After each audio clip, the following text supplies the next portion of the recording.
Can I offer you some tea?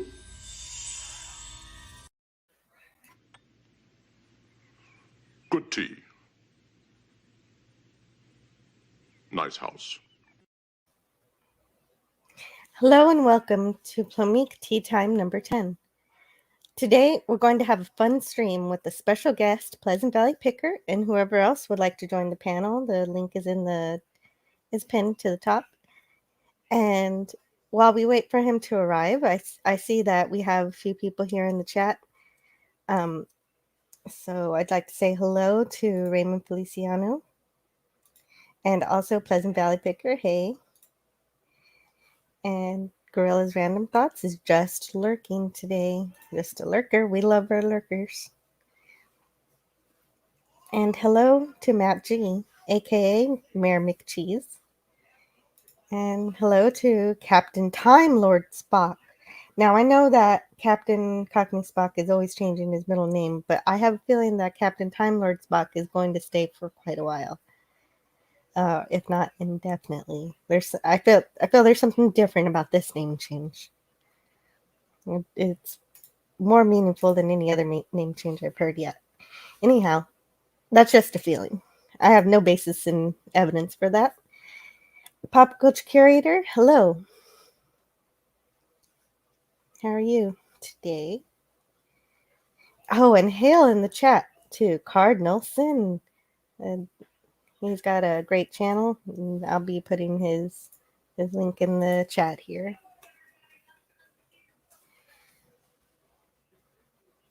And of course, so does Raymond Feliciano. I think I already put it in here somewhere. And did it listen? Is my bot working today is the question. The bot is working today. It is. There's Cardinal Sin. And King Dolphin will. Oh, okay. Yes, take your time, Pleasant Valley Picker. I have something to read.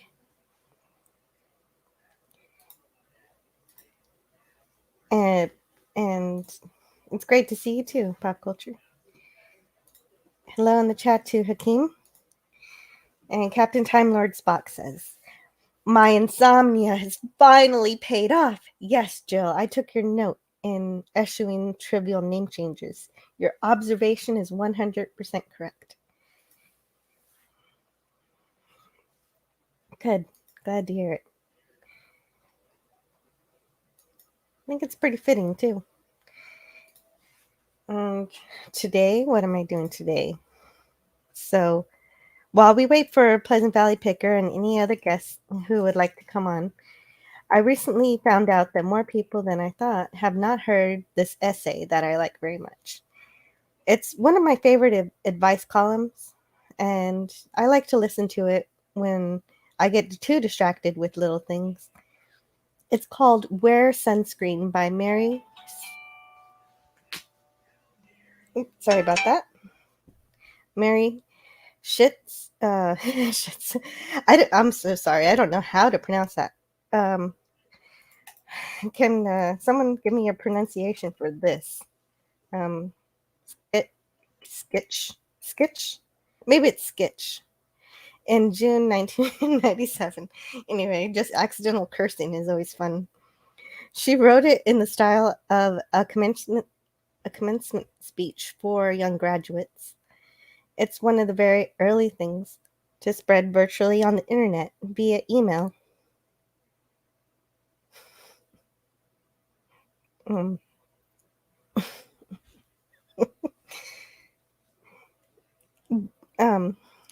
Lerman reads Mary's essay better, but he adds original music, turning it into a song.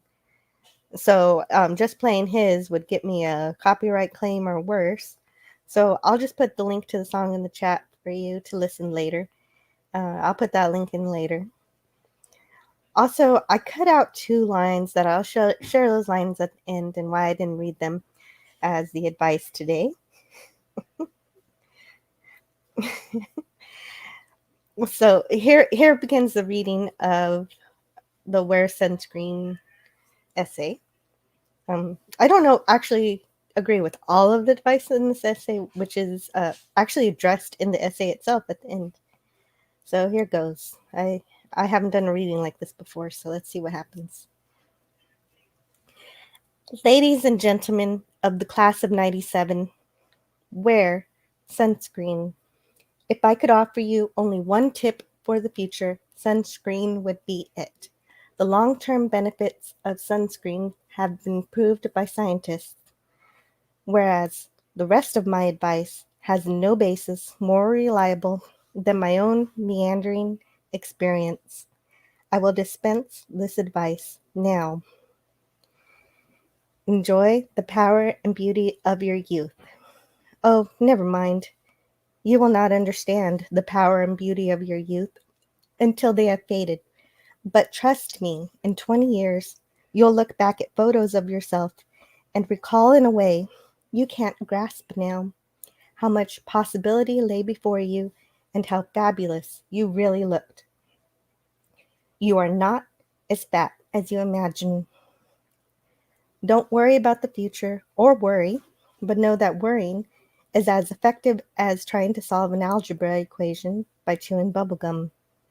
The real troubles in your life are apt to be things that never crossed your worried mind, the kind that blindside you at 4 p.m. on some idle Tuesday.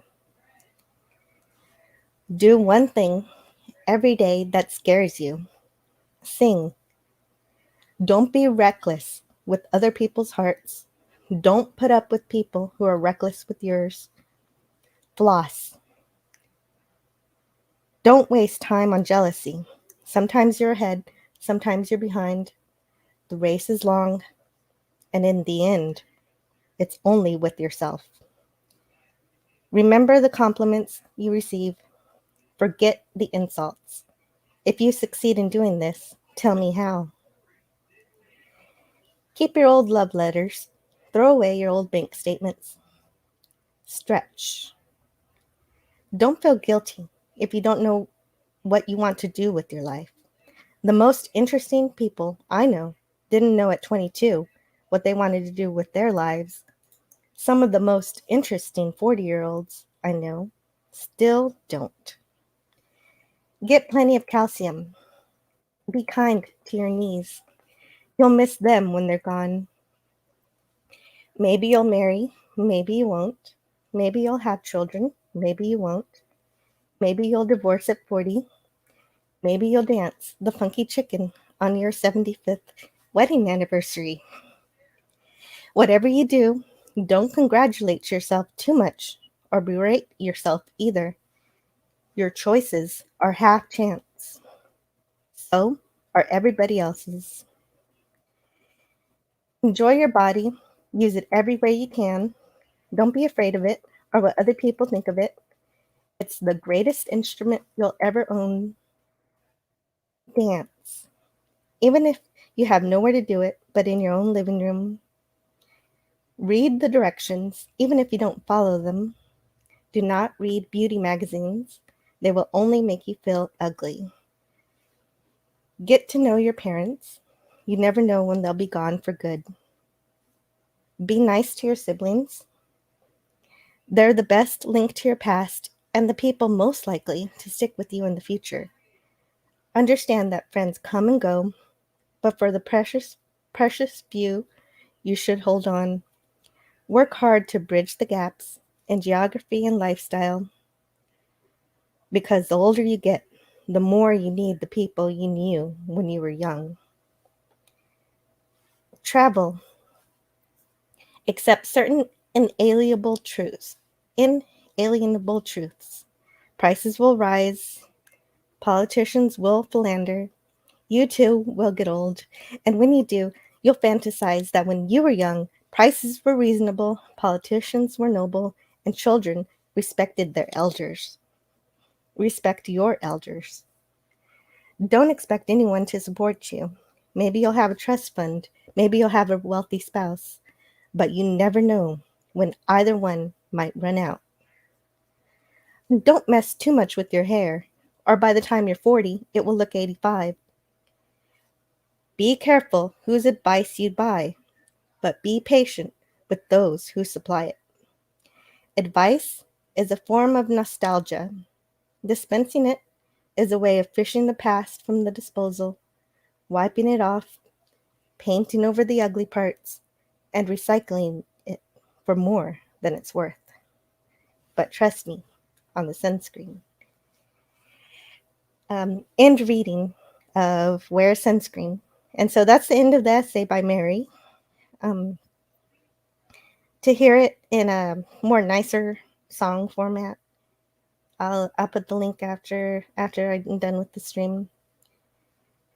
I really love this essay, and I wanted to share it with everyone who hasn't heard it yet, because I think it's pretty inspiring in a way that I am not usually, but that Andy, in a way that Andy Masterson often is he does it in a very organic way all of the time. So I figured, we could use a little bit of that. And if not, I had a good time reading it. And, oh yeah, so the 2 lines of the essay I cut out. I had to cut them out because they're a bit outdated. Might not be such good advice anymore. Even though the sentiment is nice, it was live in New York City once, but leave before it makes you hard.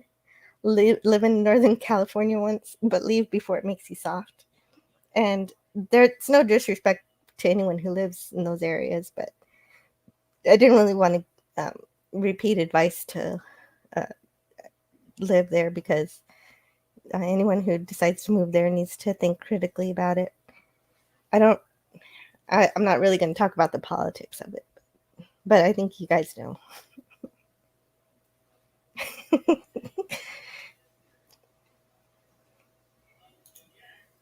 Pop culture hopes that Mary is okay. Me too. Hakeem says, interesting last name. And Pleasant Valley Picker says, okay, I think my headset and sound is okay. I still need to buy a new headset, though, as the left earpiece dead. Edge of Time says, sunscreen makes your gums turn gray. Don't hug me, I'm scared. Probably. What's that from? I haven't heard that before. Edge of Time. Great to see you here. Pleasant Valley Picker CA says, damn, too late. My youth is gone. Yeah, see, it was right about that, wasn't it? Pop Culture Curator says, when I was a teacher, there was another teacher named Hildy Dyke. People refused to say her last name for fear of messing it up. I probably said it wrong. Diki? Okay, come on now. Pop Culture Curator. There was actually a YouTuber who was named Rob Dyke for the longest time, and he had his YouTube channel like that. And he got in trouble with YouTube for having a name, so they demonetized him. And so he actually legally changed his name to match to use his mother's last name instead, and and then he changed his channel name. Instead of just changing his channel name, he changed his actual name. It's the craziest thing. Captain Timelord Spock says, oh, how I long for power and beauty of my youth. Edge of Time says, youth is wasted on the young. And actually, I think that was the name of the essay, something like that. And Time Lord Spock says, sometimes you gain a sub, sometimes you lose a sub. Don't I know it? Cardinal Sin adds to Pleasant Valley Picker, well, I guess it's true what they say. Youth is wasted on the young. Psyche. So Pleasant Valley Picker says, it's the old expression, Jill. Youth is wasted on the young. When I was in my early 20s, I had no idea what it meant. Brings to mind another expression. I wish I knew then what I know now. Captain Timelord Spock says, everyone should try a first marriage. Cardinal Sin says, to Edge of Time. Yeah, right. Everybody said it. It's true. Precious few. Precious few, friends. Yep. And Pleasant Valley Picker adds here, yes, it is a very true expression. Matt G adds several cups of coffee or tea. I had lots of coffee before this stream. And some hellos in the chat. And Captain Time Lord Spock says, never take advice. Which is in it of itself an irony, because he is giving advice to never take advice. And Tiger Stripe says, I like to say, take my advice. I'm not using it. Yeah, right. I love this essay, but I don't think I follow much of it. And Pop Culture Carrier says, Mary is the sitch. Pleasant Valley Picker says, excellent reading, Jill. Enjoyed it. Think I may have heard it years ago. Yeah, it was. It came out in 1997, re-released in song format in 1999. And the song format is what I heard first.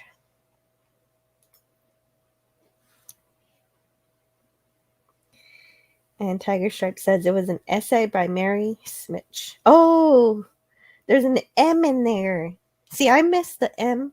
And without the M, it was too difficult to read. I was wondering, what the heck? Oh, hello.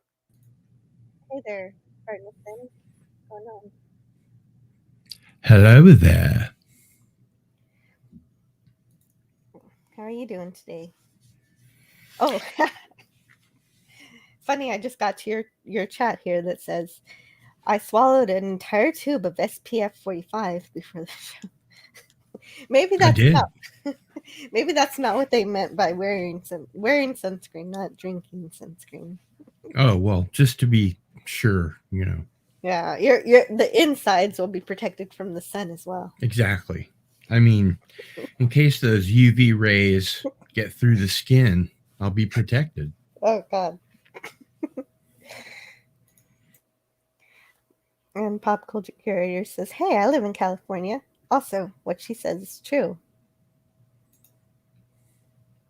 And Pleasant Valley Picker says, I could never afford to live in New York City.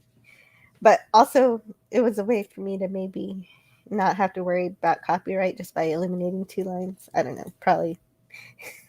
Oh.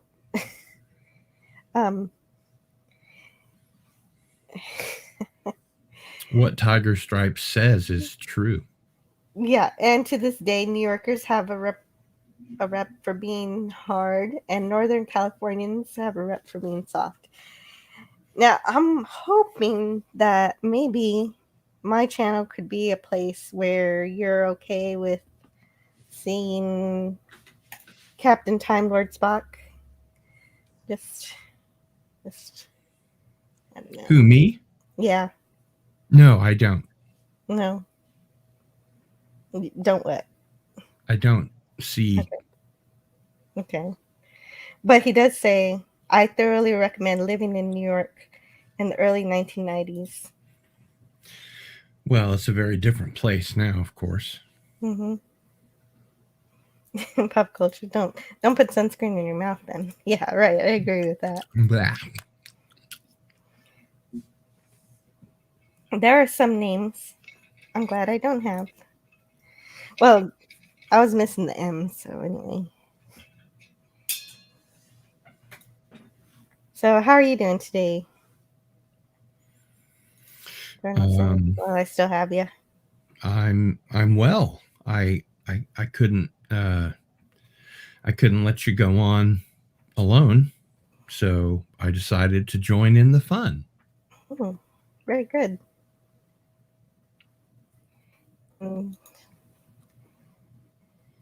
And Okay, so do you have anything going on your channel this weekend or this coming week?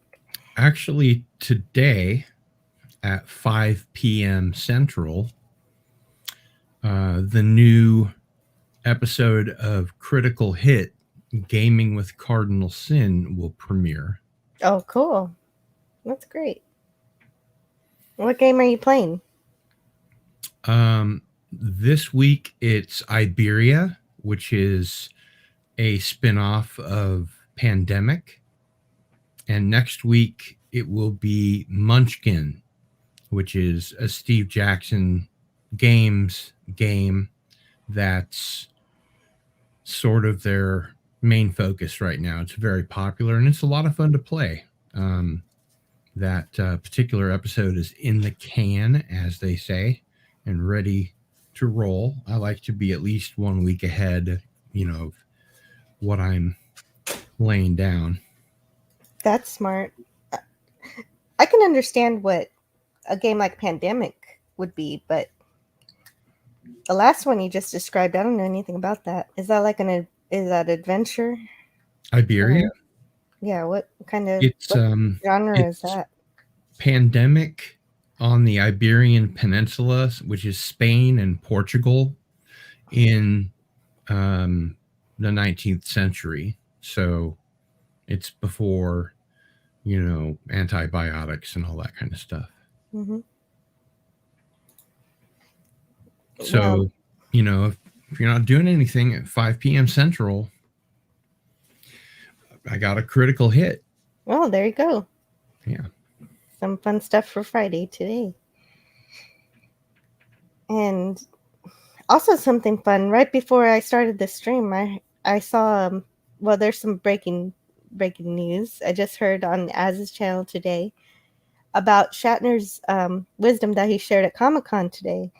I saw Shatner speak at the 50th anniversary Star Trek convention, and he was easily the best panel of the 5 days. And I could get the feeling. I heard he really he really let modern Star Trek have it. Exactly. Yes. And I think I watched the same video that you did. Mm-hmm. Yes. And anyway, that quote that we got from him today was, "I got to know Gene Roddenberry in 3 years fairly well.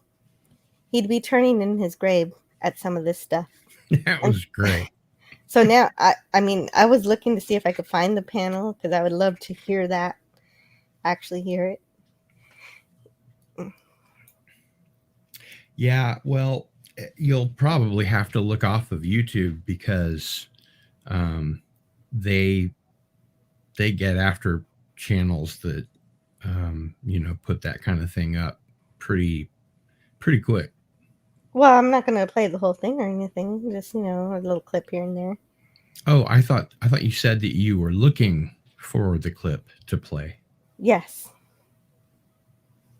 Yeah, I was.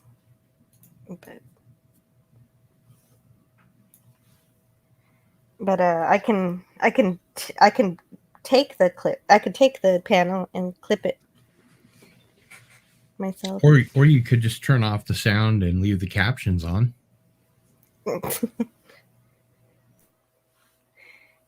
Oh, hello to Philip Gaming, aka the Orville background character. How are you doing today?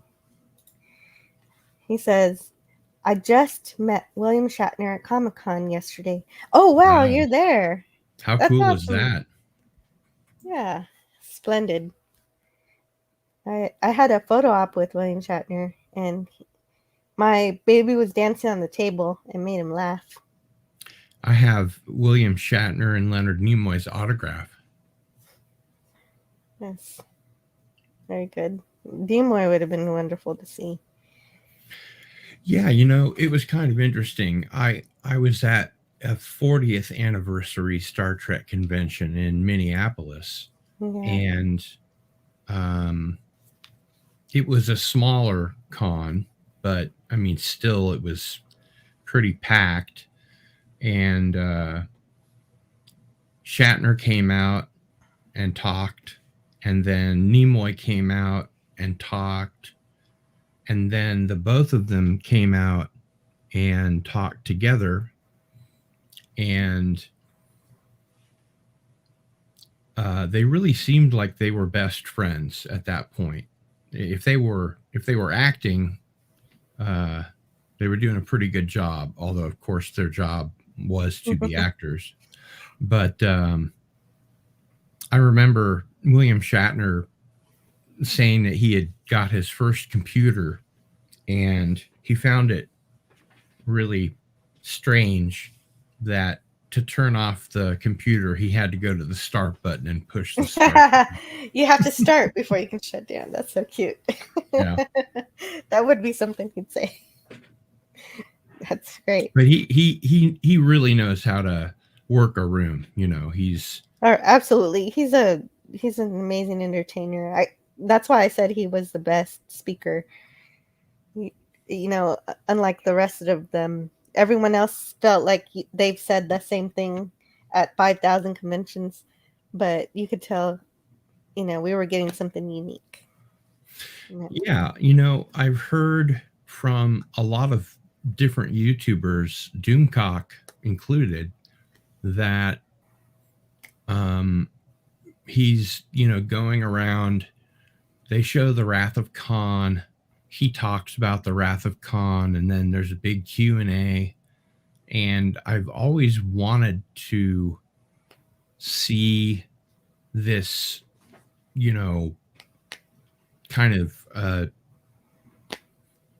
show and tell, I guess you'd call it, in more than one location, so I could tell whether or not he does do the same thing over and over, or whether he's, you know, just off the cuff every night. Oh no, I'm sure he is. Greetings, pop culture curator. Yeah, he says that's also a direct jab at Rod Roddenberry, what he said, because Rod he puts his support behind the new Trek. But oddly enough, his podcast has also started covering the Orville. So that's interesting. But now that the Orville's going...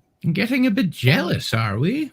Nerdporeal Lifeform says, Rod Roddenberry is a part of a generation of sellouts. Well, yeah, that's true. And I'm going to murder this quote, so I'll just sort of do my best to paraphrase it. But it's like the first generation are the ones that do all the hard work and, you know, start from, you know, nothing and go from rags to riches.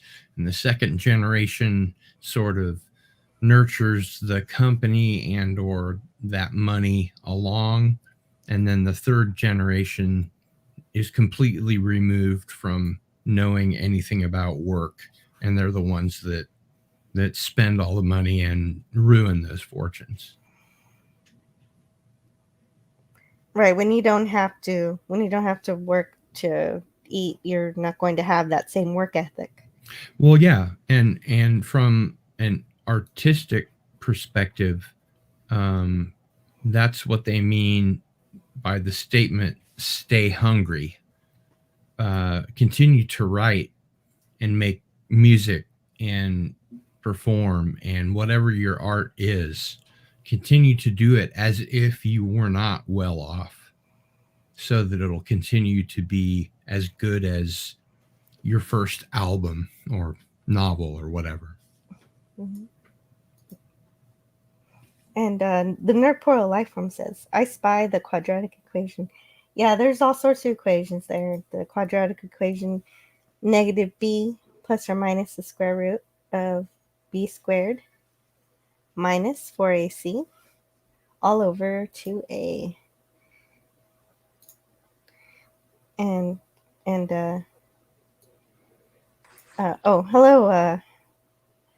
hello, Captain Timelord Spock. How are you doing?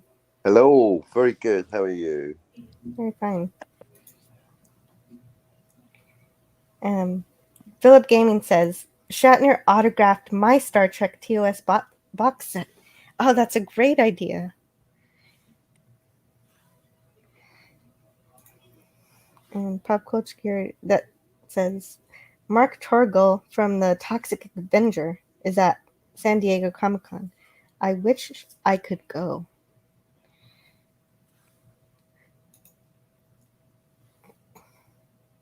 Philip Gaming, you met the Shat. I'm jealous. Another interesting story that I'll try and keep brief about that experience that I had in Minneapolis is that, they, of course, let the handicapped people go first to get their autographs. And then it was a single file sort of a,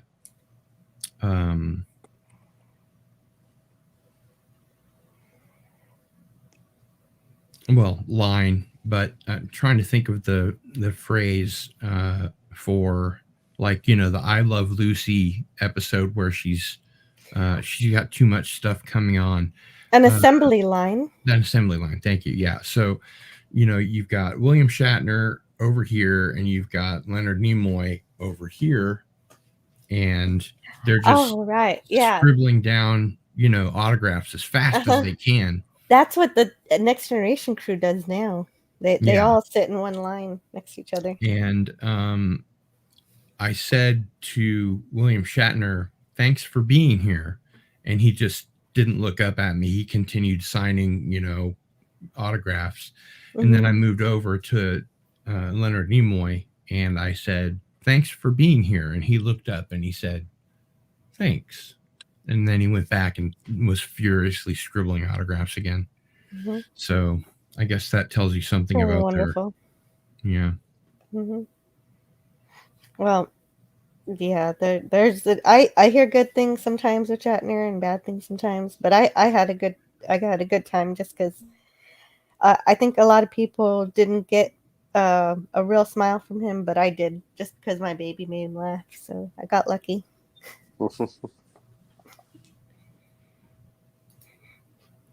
And the Nerdpoil Lifeform says, I got a pic with Shat when they screened Twak, The Wrath of Khan, and he came out and talked about breeding dogs and horses. Well, I knew about the horses, but I didn't know he bred dogs too. Well, you've got to have dogs to, sort of keep the horses in line. I knew that there were sheep dogs, but I never heard of horse dogs. You've never heard of the Alaskan horse dog Malamute? No. I guess. Well, I've heard the breed name, but not like I've not seen a documentary about it. That was a little joke. Very little. Oh, geez. Okay. Well, then I will unlearn that immediately.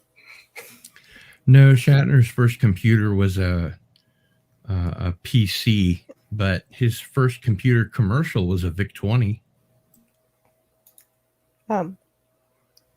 Philip Gaming get a photo of Shatner. That's what I have is a photo of Shatner. The Nerdpro Lifeform says he really lit up the room. Everybody was laughing. Yeah. Yes. Absolutely.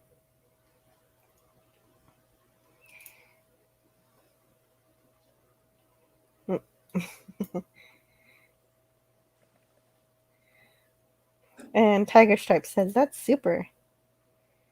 And Pop Culture Curator believes that the Orville is just like Trek now. It's not just like it. It's sort of halfway there. Half and half. I'll tell you how it's like Trek. Time travel sucks. I should have seen that coming. Think, McFarlane, think. Yeah.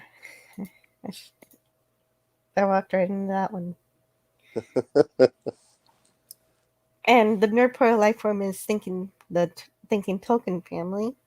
Oh, right, the token family who are allowing what Amazon is doing to carry on.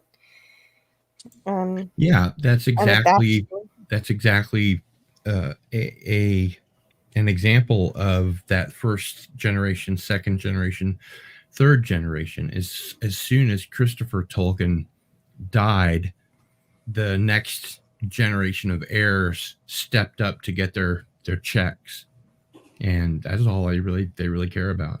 Yeah, leaving their soul somewhere far behind. Right. I don't know. It's pretty terrible what's about to happen. But I mean, we're gonna have more friends over here, but it's not really that. It's gonna be so sad though.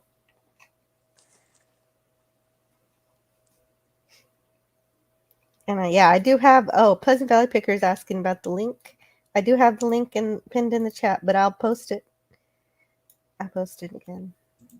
Right and here. Once Pleasant Valley Pickers CA is up on the panel, then I'll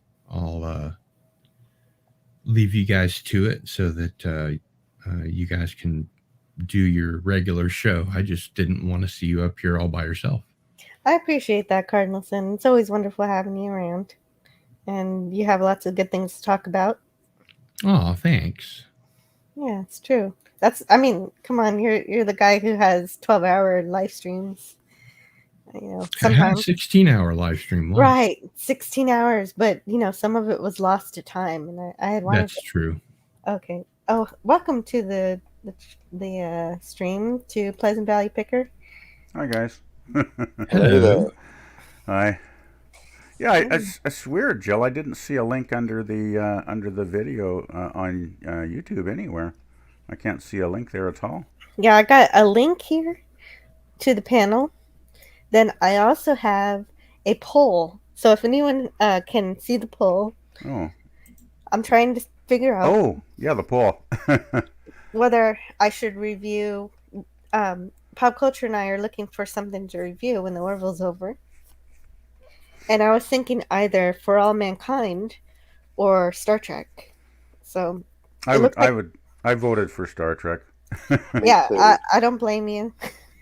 That's my favorite show of all time, really. I think after the Orville, we deserve something fun like that. Some real Trek.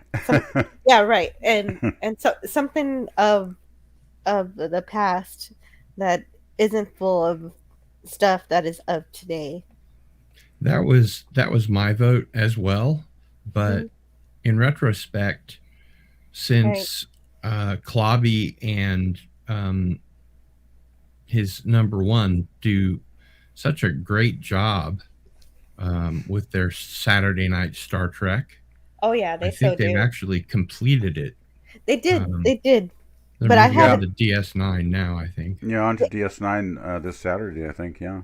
Yeah, that's how they started. Was their Saturday night Star Trek? They reviewed all of TOS first. That was like a year and a half ago, though. I think, wasn't it? Yeah, right. And those ones. And like Clobby says, I don't know Star Trek, so the more Star Trek out there, the better. He's totally fine. He's totally fine with it. Yeah, I can never get too much TOS. Right, exactly. Dozens of people have done it, so why not us? Exactly. I just recently picked up the remastered Blu-ray set of the original series because after hearing about the editing that's going on, removing what's her name's butt from Splash. Daryl Hannah. Oh yeah, right. Yeah, I remember hearing about that. And I'm sure, again, with that generational lapse that we were talking about regarding Rod Roddenberry and so forth, who knows what they're going to do to Star Trek. So I think I'm not sure if this really applies, but They a won't bird do in anything hand to is worth this two in the Star Trek, bush. or this one, or this one. They won't be re-editing the Blu-rays, that's for sure. Yeah, I need to Right. get the Blu-rays. Get the Right. Physical Blu-rays. media is king there. Yeah, And you know what happens when the government turns off the internet for the people? Time for these bad boys. That's what. I've got terabytes of movies and TV shows that I ripped from my DVDs and stuff. So I'll be okay. And a backup too. Well, good on you. Yeah, I think if you don't have physical media, or at least back it up onto a a hard drive, it's like you don't really own anything, right? If you're just watching everything through streaming. Exactly. Because you can buy something on streaming, but if they lose the contract to stream it, you lose it too. Yeah, if they lose the rights, then Get it's gone, to right? this. So Get to the chopper. Actually, Well, that's just what happened with Netflix and Paramount Minus. right. The rights of their deal ended, and so now you can only see TOS and TNG, etc., on Paramount Minus, and God only knows what they're going to do to keep their god awful, puke trek going. I'm convinced that they're going to try and just keep milking it forever and ever. Well, they're going to diminish the hero characters that we know they've and already love. done that. Yeah, it doesn't make any sense to me. I don't even want to think about what they want to do. What I don't get is, what's the audience for these shows? Like, why would anybody want to watch this stuff? I mean, I can understand mental patients, chimpanzees, dead people. I can understand, younger people maybe that have never seen the original Trek, like anything, before the JJ era. Maybe they just don't realize what they're watching, like how bad it is. But anybody that has any knowledge of previous Trek shows, I mean, I don't know how they could watch the stuff. Well, I think it has a lot to do with, what people grow up watching. I remember thinking to myself when I was much younger that, anything from before I was born didn't really matter. And I think that a lot of people probably think that. Hey, Dalek 451, hail. Dalek! Yeah, hello to Dalek 451. Hi, Dalek. And he says, how are you doing today? How you doing? Yeah, I'm doing all right. And Pleasant Valley Picker says, I think most of us work to pay the rent, etc. And Pop Culture Curator says, you should see James Doohan's son going after people that are not far left liberal. Oh, really? I don't know if he's talking about Christopher Doohan, but Christopher Doohan did a bang up job on Star Trek The Voyage Continues. Yeah. He sounded more like Scotty than his dad did. Yeah, I hope more it wasn't Scotty than Scotty. No Portal Life Form says James Ronald Rule, creator, Christopher, the executor, and grandkids. Money good. Thanks, Amazon. Pleasant Valley Picker says Roddenberry's son allow the fake Trek. Roddenberry's son allowing fake Trek is sad. Yes, it is. Right. It was especially sad because I went to the 50th convention and he was talking the talk like, oh well, Star Trek is great because such and such. And he gave everybody a toy of his mother. Some of them signed, but I had a ticket below that, so mine wasn't signed by Major Barrett. But I still have that toy in the box that Rod Roddenberry gave us, and now it just doesn't feel as important anymore. Now that I've seen what he's done to Star Trek. Yeah, I just don't get it. I don't get it when people in control of the estate just license garbage. Basically, it's like, look what's happened to Lord of the Rings as well. I mean, it's like I hear the shows that they're doing now are just awful. Yeah. Nerdporal Lifeform says, to them, it is no different from what came before. The usual claim is that Trek was always woke. Ugh. That's patently false. Trek was always diverse, but not woke. It was egalitarian, and how you looked and where you came from wasn't important. Distinction.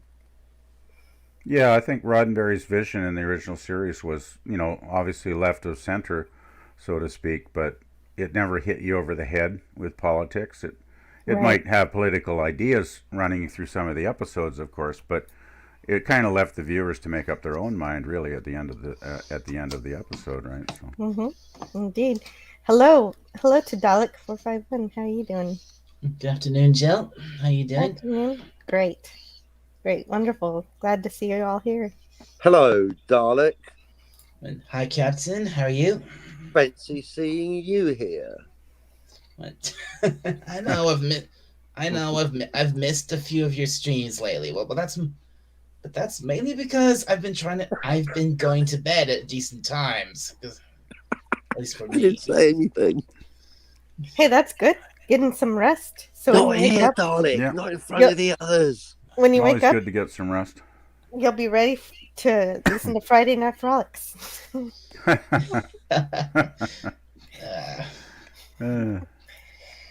The Nerdporal Life. By the Yeah, go ahead. You were saying about Star Trek not being on Netflix anymore.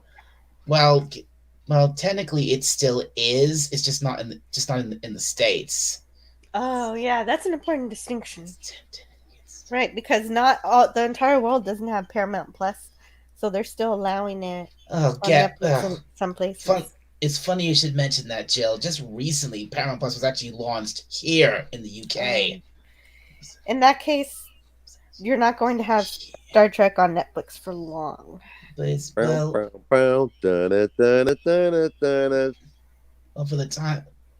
time being, it is all still there, at least over here. Well, I hope that lasts because in 2011, I could go to CBS.com and watch all of the original series right on my browser. So times really have changed. In 1979, I could go to a cinema and smoke a cigarette in the back seat. Yeah, the world has changed a lot. I remember You could go on an aeroplane and smoke cigarettes, folks. It was a different world. Since we're on that subject, did you hear about? I just heard about this whole thing. Like, apparently Disney is trying to get talking about getting Doctor Who of all things on Disney Plus. Oh my god! Yeah, I Shut the heard front that. door. I couldn't believe it. I heard that. Yeah. Not buying Doctor Who, just getting it on their service. Oh yeah. Raymond Feliciano said that. I think I might have missed his chat where he said it. Is that real Doctor Who though, or is that like the new stuff I think woke Doctor? From what I've heard, I think it sounds like this is just a rumor at this point. It's nothing confirmed. It's just, but apparently, I think sounds like it's just going to be Russell T Davies's new stuff. Oh jeez. Yeah. Well, I won't be bothering to watch that then. Just the shit. So just the stuff that HBO also has. HBO Max has the new Doctor Who as well. And if I want to watch the old stuff on streaming, I need BritBox, which I have anyway for Red Dwarf. Yeah. Oh, have you been watching Red Dwarf? Mm-hmm. Yeah. What do you think, Joe? Yeah, you can. it. You can either watch the classic era Doctor Who on BritBox, or you can watch if you live in the States, you can watch it for free on Pluto TV. Mm-hmm. Very cool. The Nerdporal Lifeform says Cardinal Sin is not wrong. Shatner didn't even look at me when I got my picture taken with him after I said hello, Mr. Shatner. I realized I read all those stories too, so I realized I got pretty lucky. But either way, he's a pretty awesome guy. Yeah, I have a personal experience with Shatner and Nimoy, actually. I went to a Star Trek convention in Vancouver. I think it was probably the late 90s, if I remember correctly. And I figured, what the hell, it's once in a lifetime, opportunity. So I bought like the top ticket. I think I paid like, I don't know, $150 or something to get their autographs. So, they Together, were that's great. not bad. Oh, they came out. It was great. I mean, they came out for like an hour on the stage, the two 50 of them. bucks. I hope you get a kiss with that. Well, the handshake I would have settled for, but anyway, they came out on stage together, the two of them, for like an hour, and they talked and reminisced about their experiences, making TOS and the movies and all of that great stuff. And they were wonderful, right? Like, they were very engaging. They took questions from the audience. But then after that was all done and the audience sort of dispersed, and there were like, I don't know, the 100 of us idiots that paid all this money to get autographs, we lined up and we went, through the booth, and I got there, and they started signing my stuff, and they never looked up. Never made any eye contact. I tried to, say thanks guys for all the great, entertainment. I got like 2 words out, and the security goes, "Hey, keep the line moving." Yep. Wow. That sounds exactly like Cardinal Sin's story. That was my Exactly. experience. It was so disappointing. Like, I just left with the autographs, and I'll never forget this, though. I walked like maybe 100 feet away, and I turned around and looked back over my shoulder, because I actually gave a page of something I'd copied out of a 1960s TV guide, and I handed it to Shatner, right? I put it on the table, basically. I remember turning around and him looking at me with this very confused expression on his face, like, fans never give me anything, but I did, right? So he was like, he had this puzzled look on his face. I'll never forget it. But yeah, it was not great. I thought you were going to say that you looked back and he was throwing it away or something. Well, he probably did. But it's kind of like, that old saying, never meet your idols because they may have feet of clay, kind of thing. But I'm sure they really were great guys, but it's just, I can imagine, going to convention after convention and signing autographs for strangers. It probably does get pretty dull. And it's really tough when the people organizing the event are herding people through like they're cattle. Oh, that's the sad part. The damn security. They had like 3 security guards behind them, which I can understand, of course, because there are crazy people out there, that might want to do harm. But seriously, I mean, not even let you say thank you, for the great shows, guys. Like, that's all I wanted to basically say to them. And as I say, I got like, thanks for the, and then it was like, move along, Chuck, you're gone. So yeah, it was kind of a bummer, but oh well. At least I got to see them in real life, though, which was cool. So, hey guys, I've got a buzz, so I'll see y'all later. Okay. Wait a sec. Okay. Do you want to plug anything or whatever? Just the thing that I already plugged. At right. 5 o'clock Central. today, 5 p.m. Central. Come check out Cardinal Sin's channel for some gaming fun. Pandemic. Iberia. Thanks. Okay. Have a good day, Cardinal. Yeah. Boy. Bye, Cardinal. All right, there we go. And let's that was the first time I ever got to talk to Cardinal Sin. That was kind of cool. Oh yeah. I don't know if I didn't do that thing where Captain Timelord Spock likes to introduce people, Dalek Captain. I do. Yeah, I do. I get a guest on. What's that?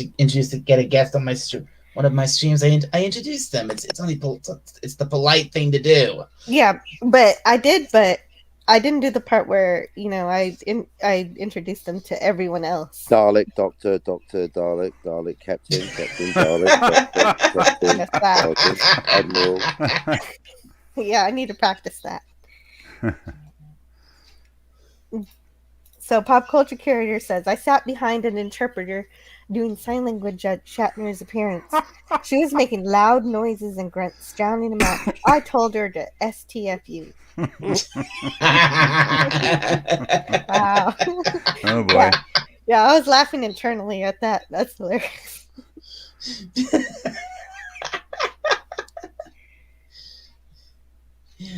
What a name is.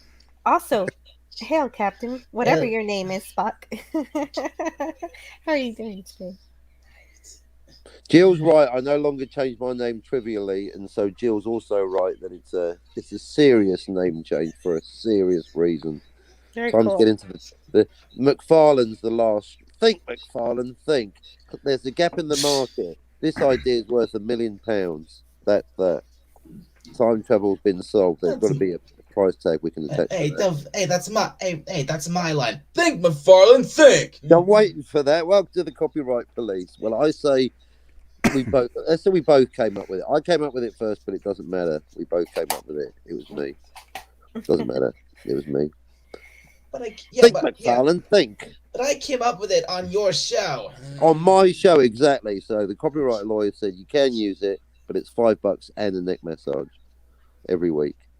If Commander Lamar But you're allowed had to not say it as followed many through times with as you his like. intent to send the sandwich into the past, it would have caused a temporal paradox. In which case, an entirely new universe would have branched off from this one, all because of a sandwich. In 10 seconds, I'm going to send this sandwich exactly 10 seconds into the past.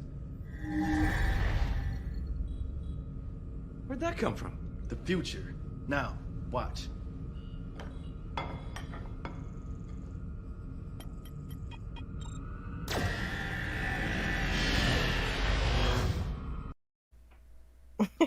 It's so basic, so easy.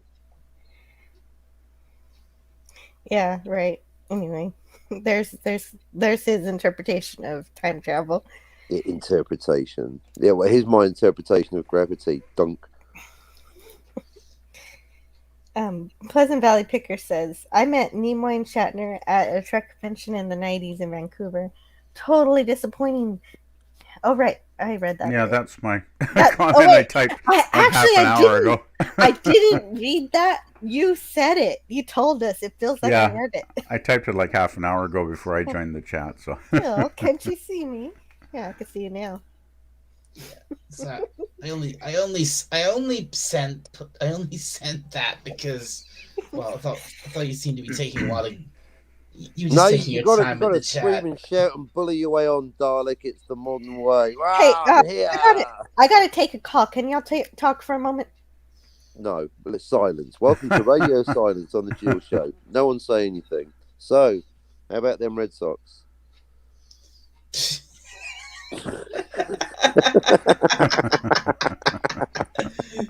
Oh man. You know, I thought they had good innings this season, but you know, Steinbecker, he's got to pull his finger out. I used to be a Seattle Mariners fan years ago when they actually had a good team, but that's a long time ago. So. Oh, the Mariners back in their day, Dalek. They were back in the mid '90s to early 2000s. They were a very entertaining team to watch. Used to get a lot of their games on the TV for free here. Well, I mean it was cable, but basic cable, and then they kind of stopped showing them once they started to really suck. So I haven't watched a Mariners game probably in about 4 years now. So. What about they you, were a Dalek? good team in their day, though. What about you, Dalek? How long since you caught a Mariners game? Probably at least 4 years for you, huh? Never. Well, there you go. That's at least 4 years. I actually went to 2 Mariners games in Seattle with my cousin. I mean, why would I? I mean, we're talking about American sport here. We're talking American baseball. Yeah, we're talking the Mariners. Yeah. Well, I don't watch any sport. I hate sport. Well, there you go then. I guess that includes baseball then. Yeah, baseball's probably one of the least favorite sports because it does kind of move slowly at times. What would you rather watch? The Seattle Mariners play around the baseball or Jodie Whittaker doing 3 back-to-back Doctor Who's? Come on. Oh, well, I'd rather watch anything than Jodie.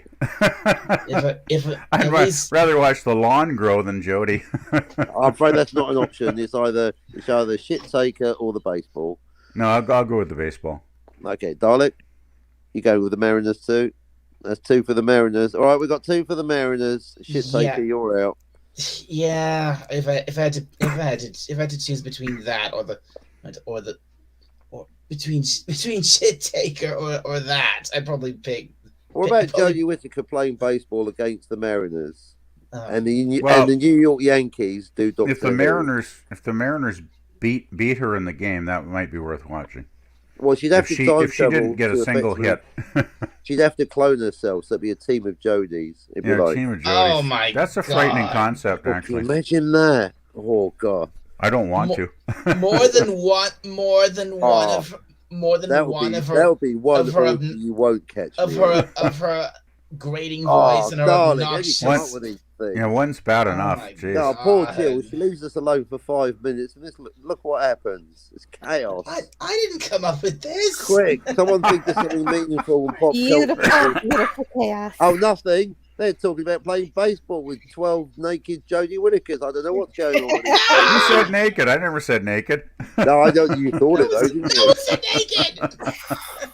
Oh, now it's all coming out, isn't Oh, I it? mean, wait a Jody with her minute, clothes wait a on is bad minute. enough. But how do you tell which team is which? No, well, What? just ask someone to do a strikeout. Da-da-da-da-da. Okay. Wing, I'm butter, glad butter, you guys wing. had Anyway, we Yeah. got way Anyway, off moving track on. there with baseball. that. So, how about that, Dr. Ben Who- Kenobi? Rooting, shooting, about that. 6-gun Come on, Joe, shooting. bring us back to earth here. Yeah, come on. Okay. Oh, this is just great. My Y'all are brother, laughing. That was great. my brother's literally hovering outside the room. He's literally hovering. He's finally got the power of levitation. I knew he could do it. They can fly now. Work with that technology. He's literally hovering. Oh, your brother's a Dalek too? Oh.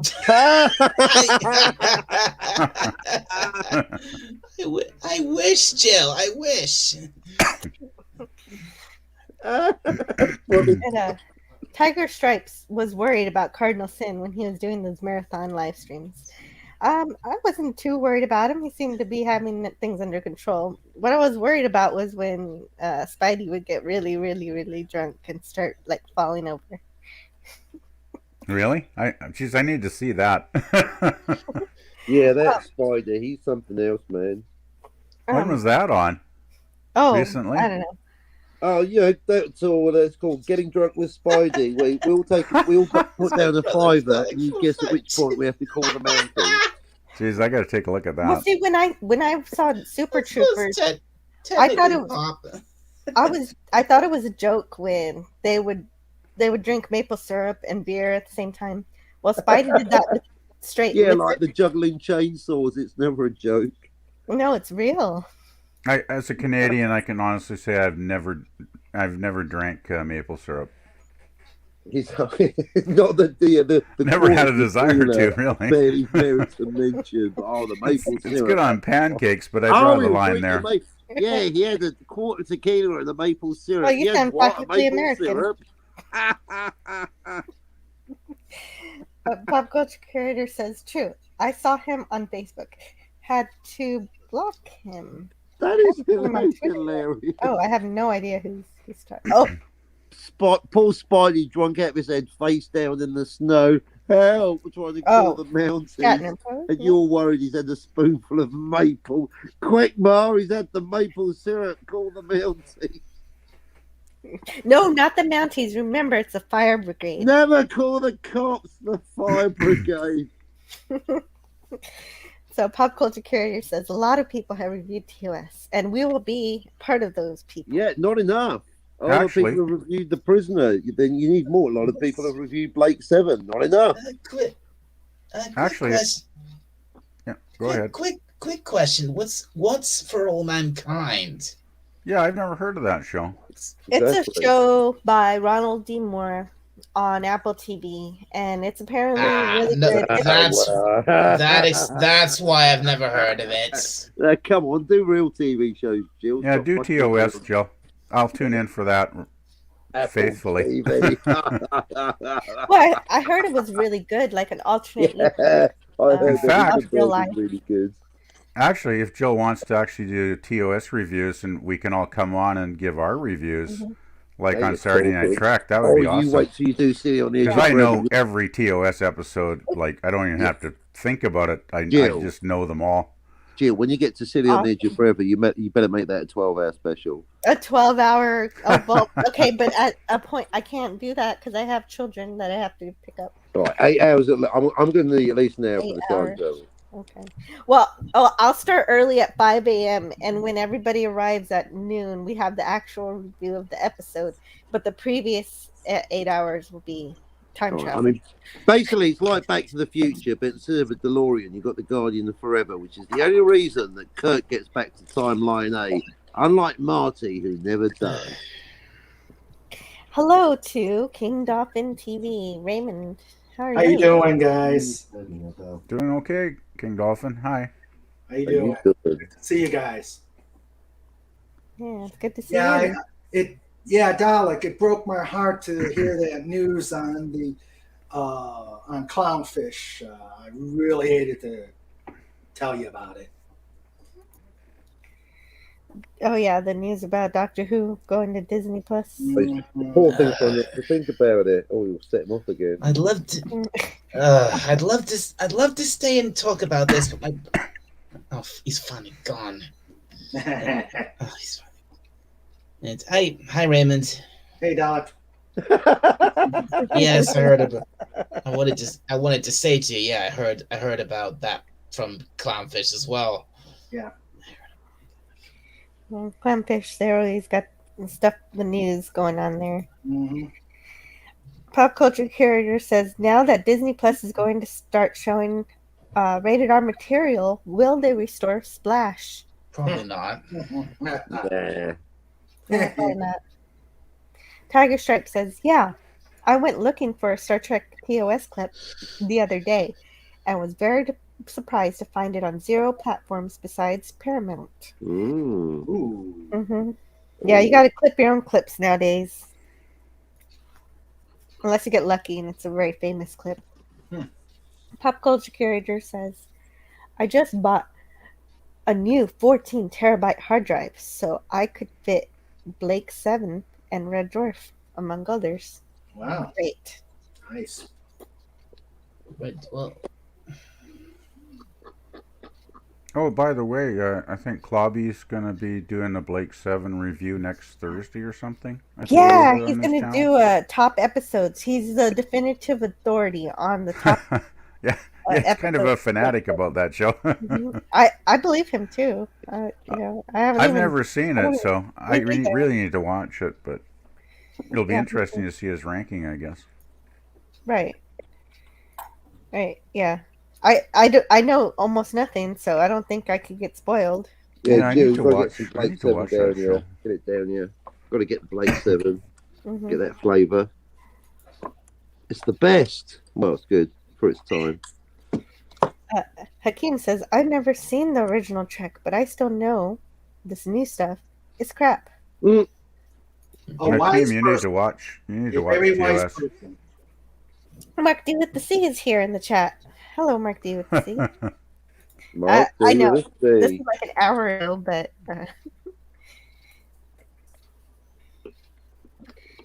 he's the enabler. He has lots of toys and comics.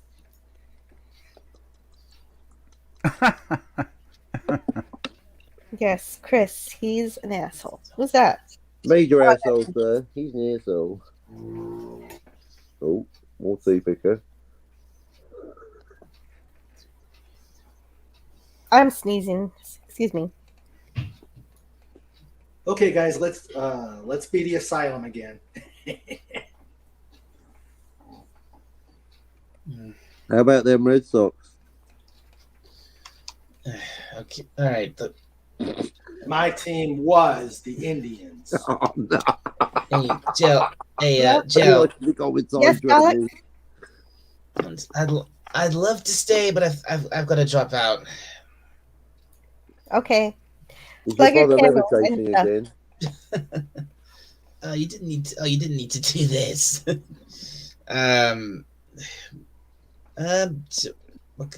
What can I say except well, please go. Can you please go subscribe to my channel, Dalek451. I do open just casual hangout live streams. I do, or sometimes I might do a review. Sometimes I might do something a bit more serious. I have been thinking. There's a stream I'm hoping to do soon, which is a a reattempt at the stream I did the other week, which didn't go well. So Yeah, that's awesome. Great. Oh, right. You want to do a memorial stream for the Yu-Gi-Oh creator, yeah. Yes, I want to make another attempt at that. Yeah, that's fair enough. You want to do it right.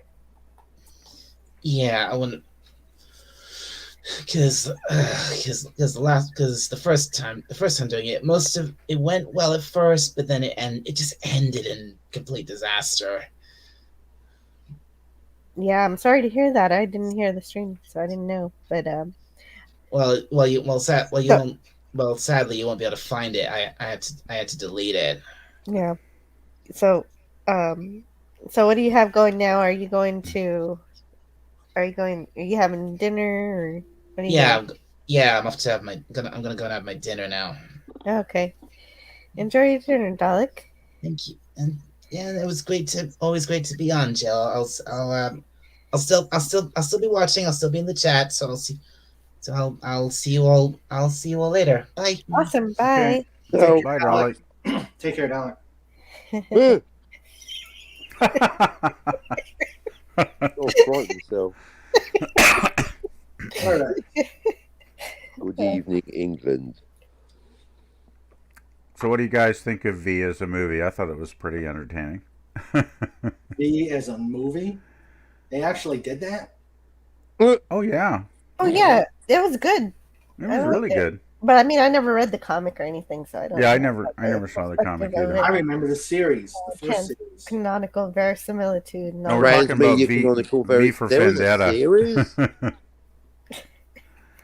Oh no, that's V. Comedy Gold. You're thinking of V, the Comedy Misunderstanding. Yeah, you're thinking of V, the TV series. Yes. Yeah. Totally different. Different V. Different V. Two different things. I'm probably dating myself and off track.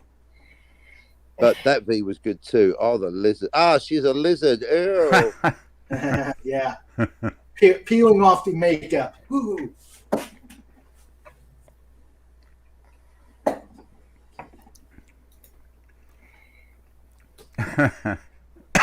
Marquis says there was not one good episode of STD. Not even the one where Mikey Spock died over and over and over again. You know what I really can't understand is why did they name that show STD? Like, did not one person in the room put their hand up and go, "This is a really bad name," like, because they abbreviate every Star Trek series, right? Ever, pretty much, except for Enterprise, maybe, but yeah, it's like, no, let's call it something else. Yeah. Well, they figured that they could dictate what the abbreviation was going to be. They wanted it to be DIS, but it turned out to be STD. Yeah, I hope so, because STD sure is not a winning abbreviation for sure. Well, they're stuck with it. It's incurable, you might say. Boom! Incurably bad.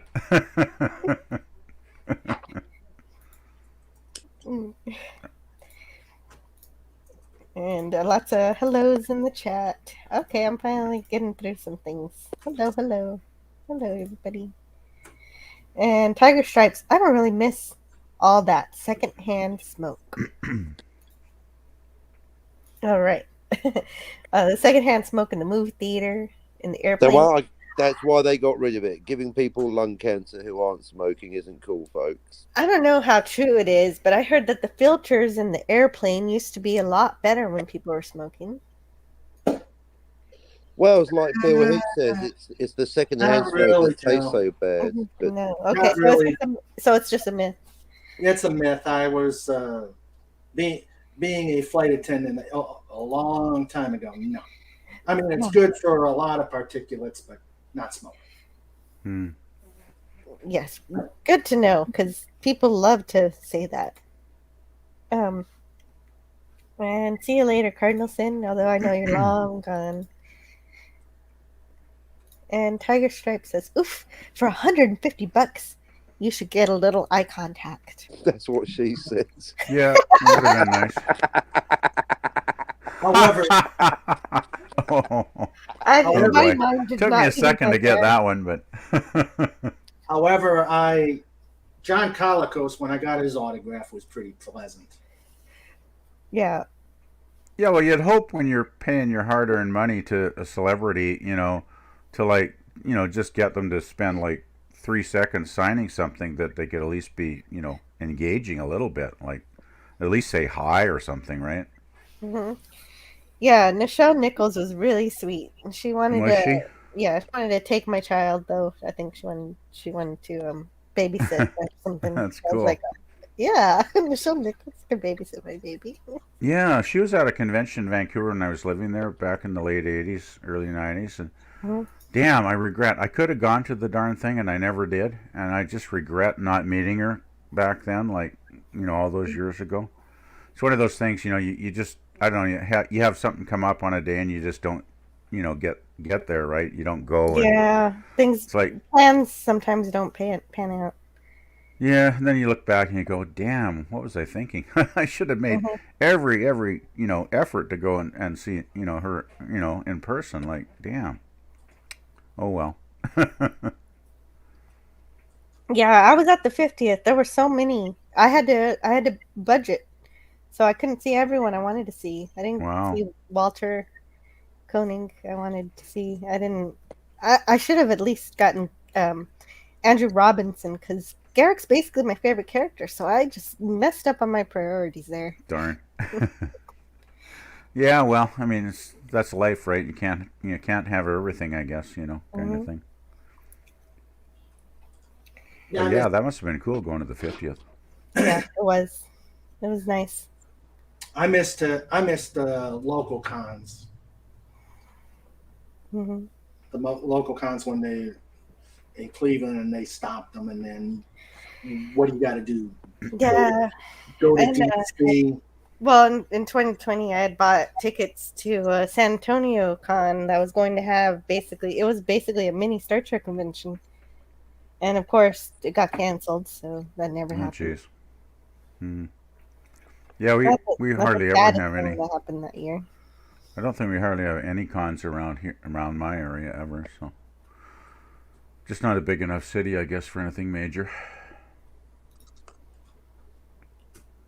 And hello in the chat to PJ Maybe. Hey, PJ, maybe.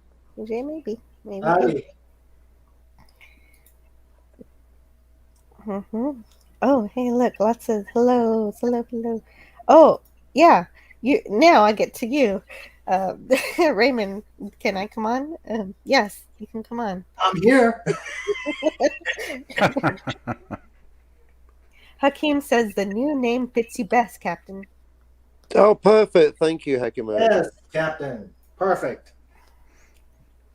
The Orville broke its own rule by picking up Gordon 5 months before he sent it the message.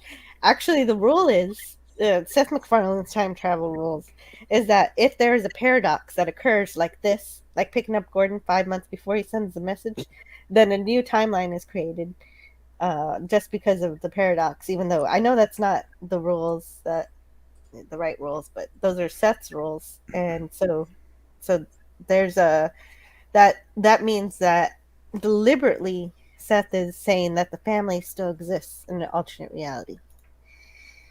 Gordon's family that he made in the past.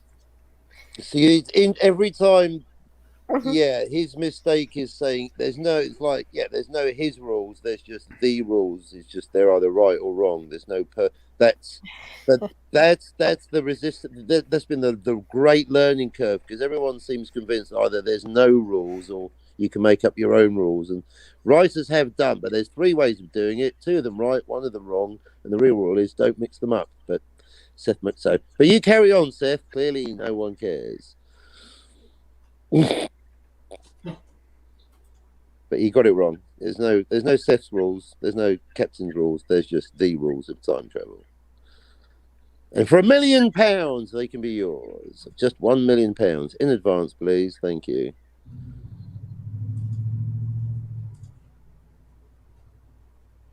DM me later.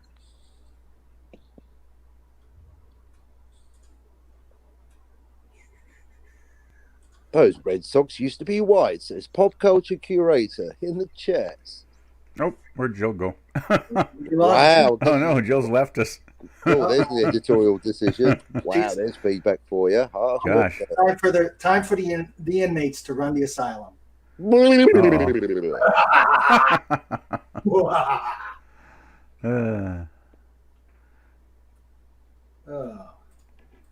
Actually, since Jill has left us, I think I will take a break and go get a drink in the kitchen here. Be back in a minute, guys.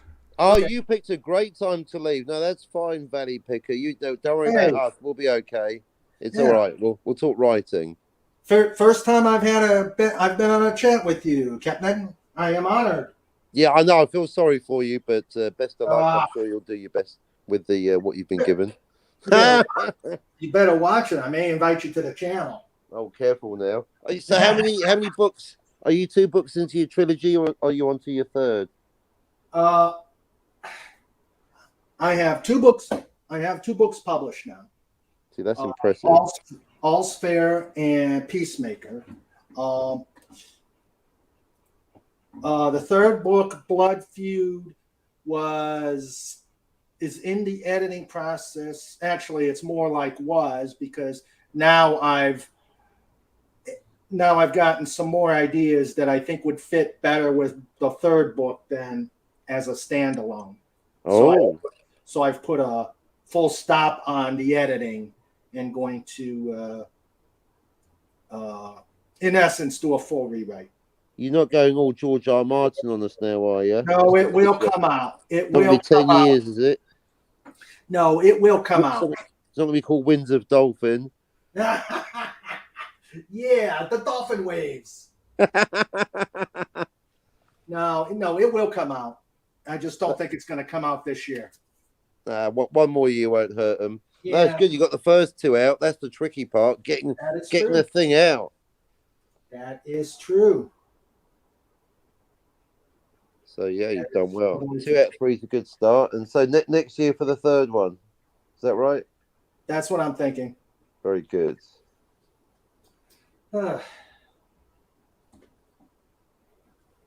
And it will not have time travel. Do you know what? I don't have time travel in my stories either. It's weird. I'm obsessed with it, but yeah, I'm equally not interested in it. I like parallel universes. That's my wheelhouse. Weird, isn't it?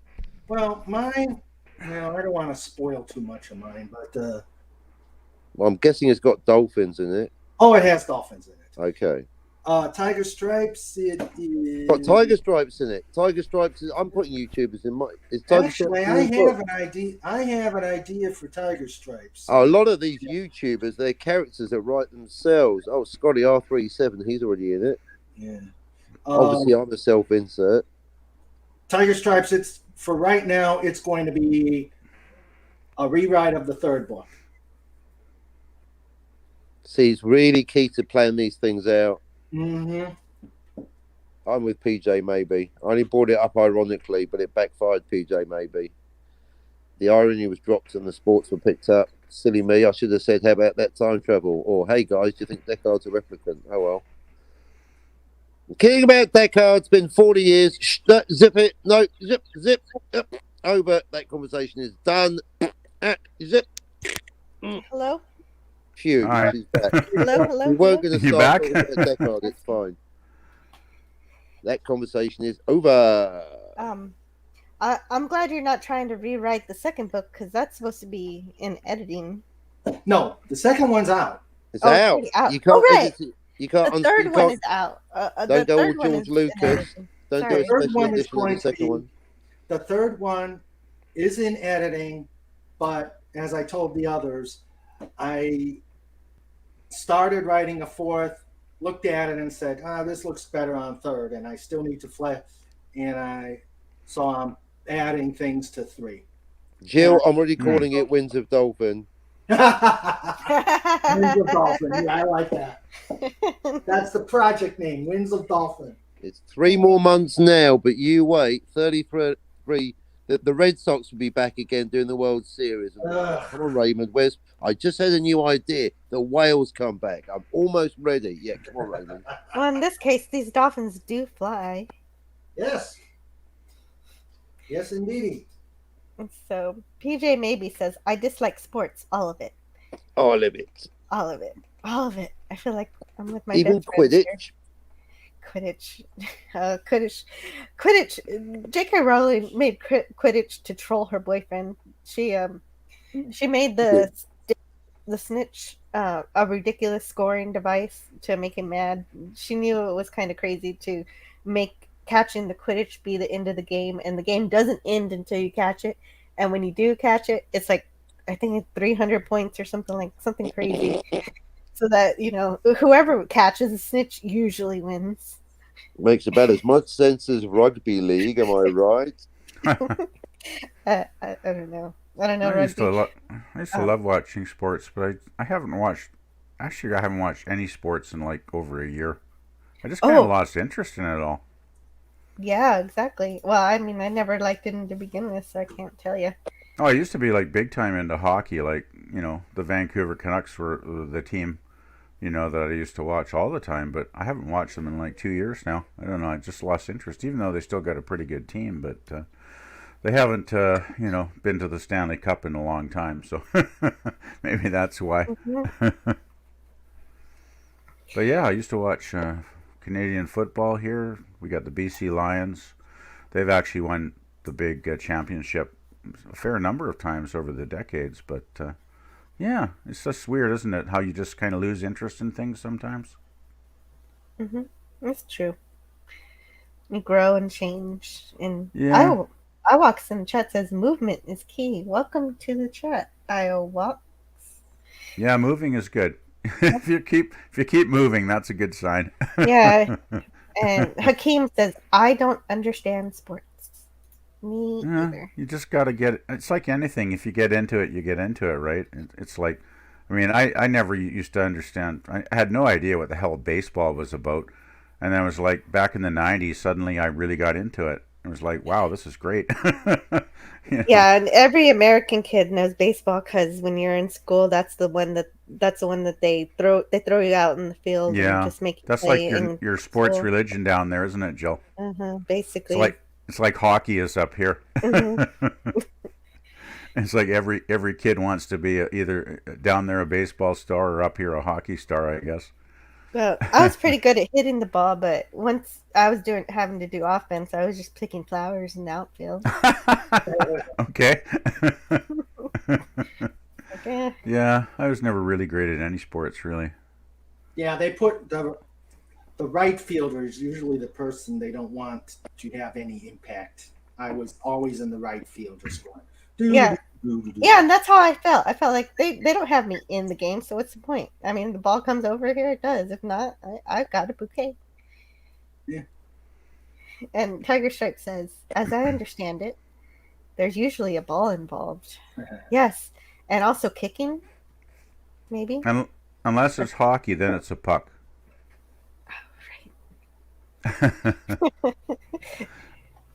Raymond says in the chat that would be the only entertainment with Whitaker. Oh, by the way, I dropped out of the stream because I got the blue screen of death. Oh, ouch. I think it was because my laptop's overheating a bit. I think it's still overheating. So if I drop out again, that's what's happened to me. Jeez, so. You got hot weather there or something, Jill? Or? Yes, but I think I just have my laptop in a bad spot. Has it got a fan in it at all, or? Yeah, it does. It's got internal cooling and stuff. Maybe the cooling unit is failing or something. I hope not. Anyway, hopefully it lasts. And Hakeem says, like it's just a bunch of guys tossing and slapping different shaped balls around. I don't know why I read it like that. That sounds a bit rude, actually. I think all sports, though, it's basically all about scoring, right? You know, which is kind of rude too when you think about it. Yeah. Oh God. I'm rude when it comes to sports, I think. Jill, don't ever leave. Yeah, we had no idea what to do when you left us. Yeah. We're all like, I actually went out to the kitchen and got something to drink, so. Well, there you go. You figured out what to do. Well, I figured might as well do something practical, right? So. Mm-hmm.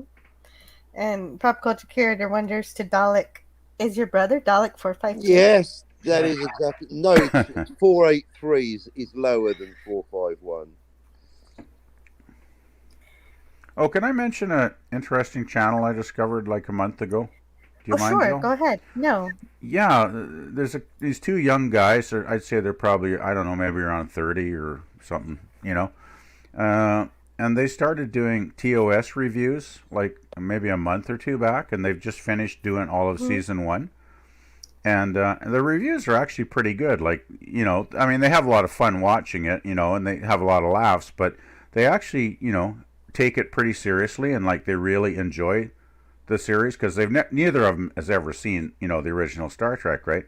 So it's like it's really interesting watching, you know, a couple of younger guys who, you know, are basically reacting for the first time watching the show, and they actually have some pretty thoughtful comments too, and they do a bit of analysis on the episodes, and I've really, you know, enjoyed watching their channel, and I actually sub to it because, you know, they I mean, most of a lot of, you know, review channels are kind of, you know, crap, right?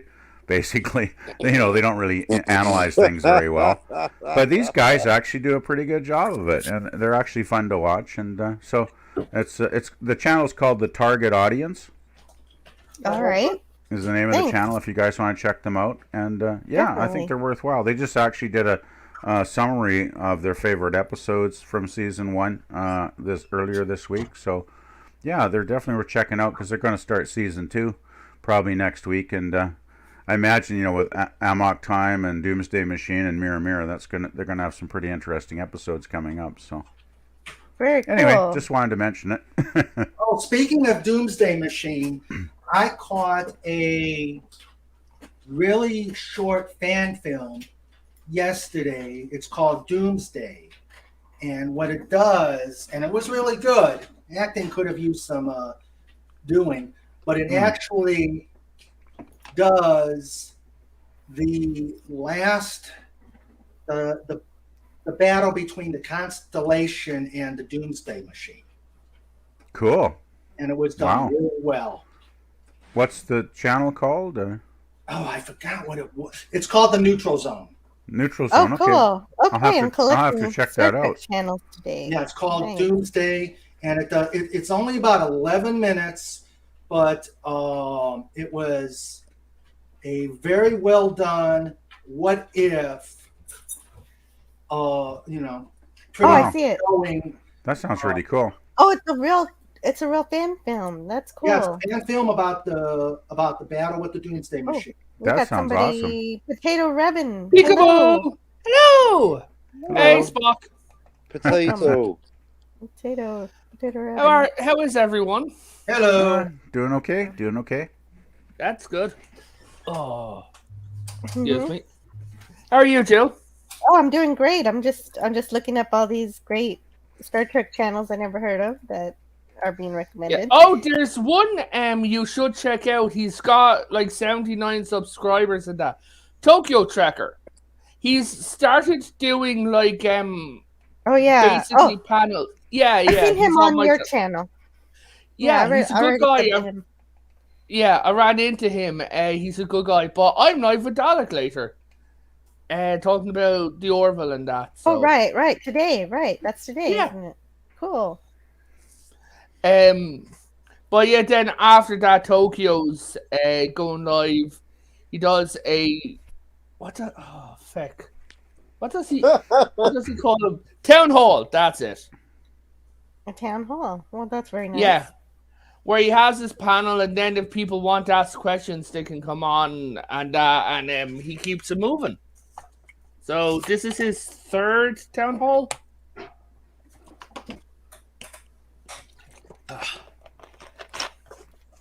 Okay, cool. Yeah. And Tiger Stripe says Cardinal Sin fell off his stool a few times from sheer fatigue. She's talking about when he has his marathon streams. He hasn't done a midnight to midnight in a while. I wonder when we'll see the next one. And hello in the chat to Donnie Pearson. Hope everyone is well on the second day of Comic-Con. My first time watching your stream at long last. Well, I hope you're still around. I know I'm taking a little while to get through these comments here. And hello to Ervik Sander. So cool. Oh. And he also says, speaking of Disney Plus, Donnie Pearson says, 5 more days till season 3 premiere of High School Musical, the musical, the series, and the 6-part documentary, Light and Magic. So I'm there. John. I'm there, Donnie. I don't know if anyone knows who he is, but there may be a big bit of internet news coming up soon. Yeah. Are any of you familiar with Chris Chan? No. Quiz channel? Okay. No. There's just too Chris- many channels. No, And well, I am one of those too many channels. it's best that you're not. But for those of you who are, he's going to... Yes, Hakame. Also, good to see you, man. On the 28th, he's actually going to court. So if anyone who knows what he is, if you want to get views for your channel, talk about him. I did a video on him and it got 687 views. Okay, but what? Why would I? He's going to court, but why does that concern me? No, a lot of people know this is the most documented person on the planet, and a lot of maybe people he's got enough attention. Maybe rather than following the crowd, Potato, you want to think of something Danny. original. Know what I mean? Well, Rather I than mean, just do what everyone else is doing. I don't mind doing something popular if it's interesting, but I still don't know who. Oh no, I was is, just letting the people know. I refuse to give it the oxygen of publicity. Let's move on immediately. Why is he going to trial? What is Who he is this trial? man? And why should I care about him? Yeah, exactly. Well, a lot of people do, but I literally can't say why he's going to trial because Hang on a minute. So everyone knows about him, but it's a secret. This is no, it's not a more secret. by the minute. It's what he did. This person I've never heard of is the most famous person Spock. on the internet, and yet his entire life is a secret. No, I'll have what he's having. Hello, please. Can I talk, Spock? It's the reason why he's in court. Right? I can't. Being secret. It's not. Oh, Jesus Christ! You blaspheming here. I'm confused. I don't even know how to spell this guy's name. Well, you can't. It's a secret.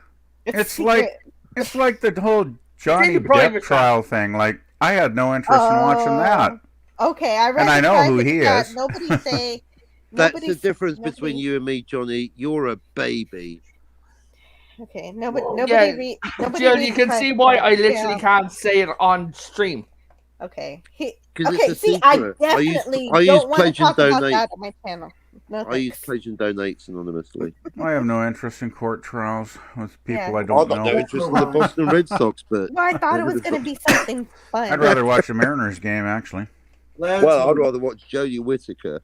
Has anyone actually seen anything from Comic-Con? What, Jodie Whittaker? Oh, I lost a bunch of chat. Oh. Uh-oh. But I start here on a Oh, it's really good as well. I hear Bill Shatner was in the chat and Bill Shakespeare. Oh, you've deleted it all, Jill. Oh. Hello in the chat to Anonymous. Hello, Anonymous.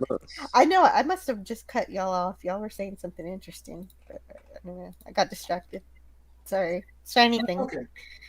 Your channel, your rules. Well, these are old comments. You've done those ones, yeah. Yeah, you did that one like half an hour ago. Hit the old ones, Jill. Oh, okay, there I am. All No right. matter where you go, there you are. High School Musical. There we are. Yep, there we are. Phew. PJ Maybe said, "For All Mankind is an alternate history. It's woke, but done properly. Alternate But if it's history. done properly, it can't be woke. Yeah, how can it those be woke two if things it's are those two done things proper? are diametrically opposed. exclusive. Proper Mutually woke? exclusive, Is that an oxymoron? Yes, it's an oxymoron. If it's woke done properly, then it's not woke. It's diversity and equality. Good woke. Good. All done right within the story. And Ervik Saunders says, "I'm going to watch TOS season at a time and do a video on my top 3 favorites and maybe an honorable mention. Also, check out my Fan Expo and Renaissance Fair video, please." Nice. Renaissance Fair. Cool, that's been all that takes me Renaissance. back. I I have haven't not been. been. That's have- a name I haven't heard in a long time. Yeah. I haven't been to one of those since before you were born.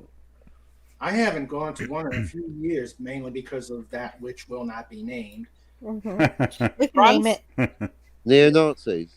The coronavirus. Yeah, the Oh. coof. Yeah, the coronavirus. Oh, don't name It's it.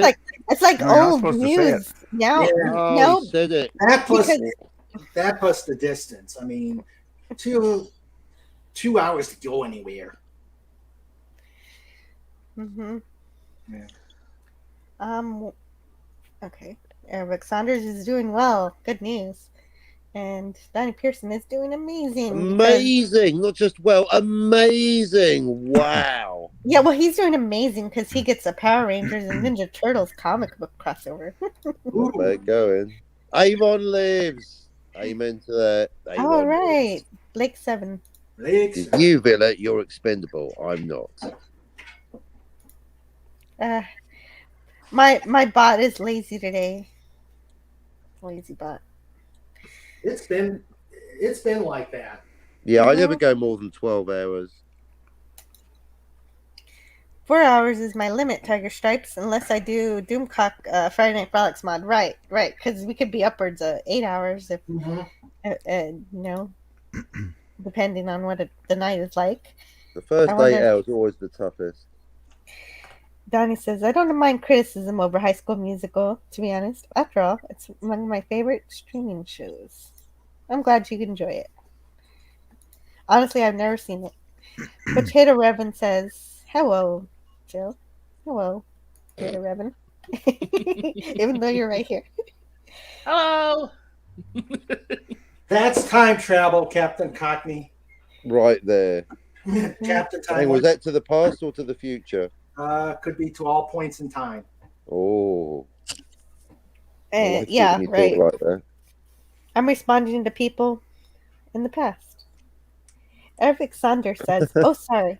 That's right. Anti-derivative Jill. Thanks for commenting on my Fan Expo video, as well as thank you to Pop Culture Curator.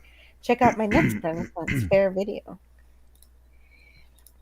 V, the lizard people. So Tiger Sharps is thinking along the same lines as you, Raymond. Yeah, there's V and there's V for Vendetta. Mm-hmm. Love that movie. Me too. Girl is Random Thought says, because Discovery is the STD of Star Trek. Why it's abbreviated From that Gorilla Random Thought. Username checks out.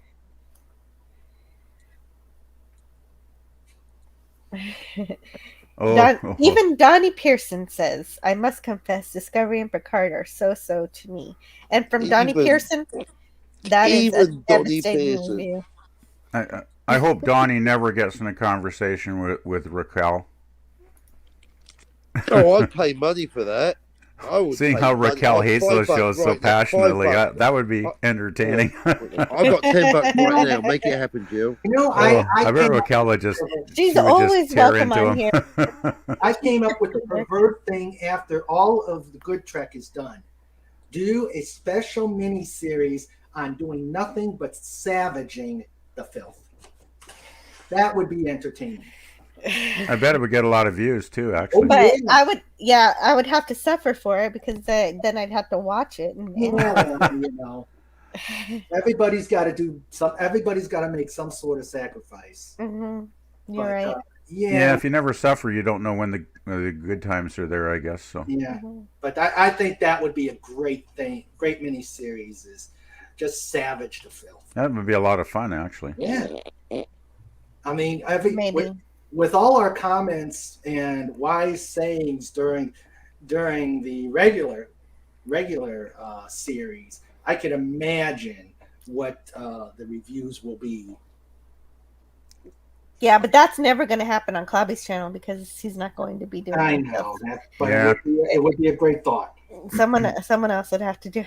Mm-hmm. Because Raquel says it's like swimming or rolling in your own poop.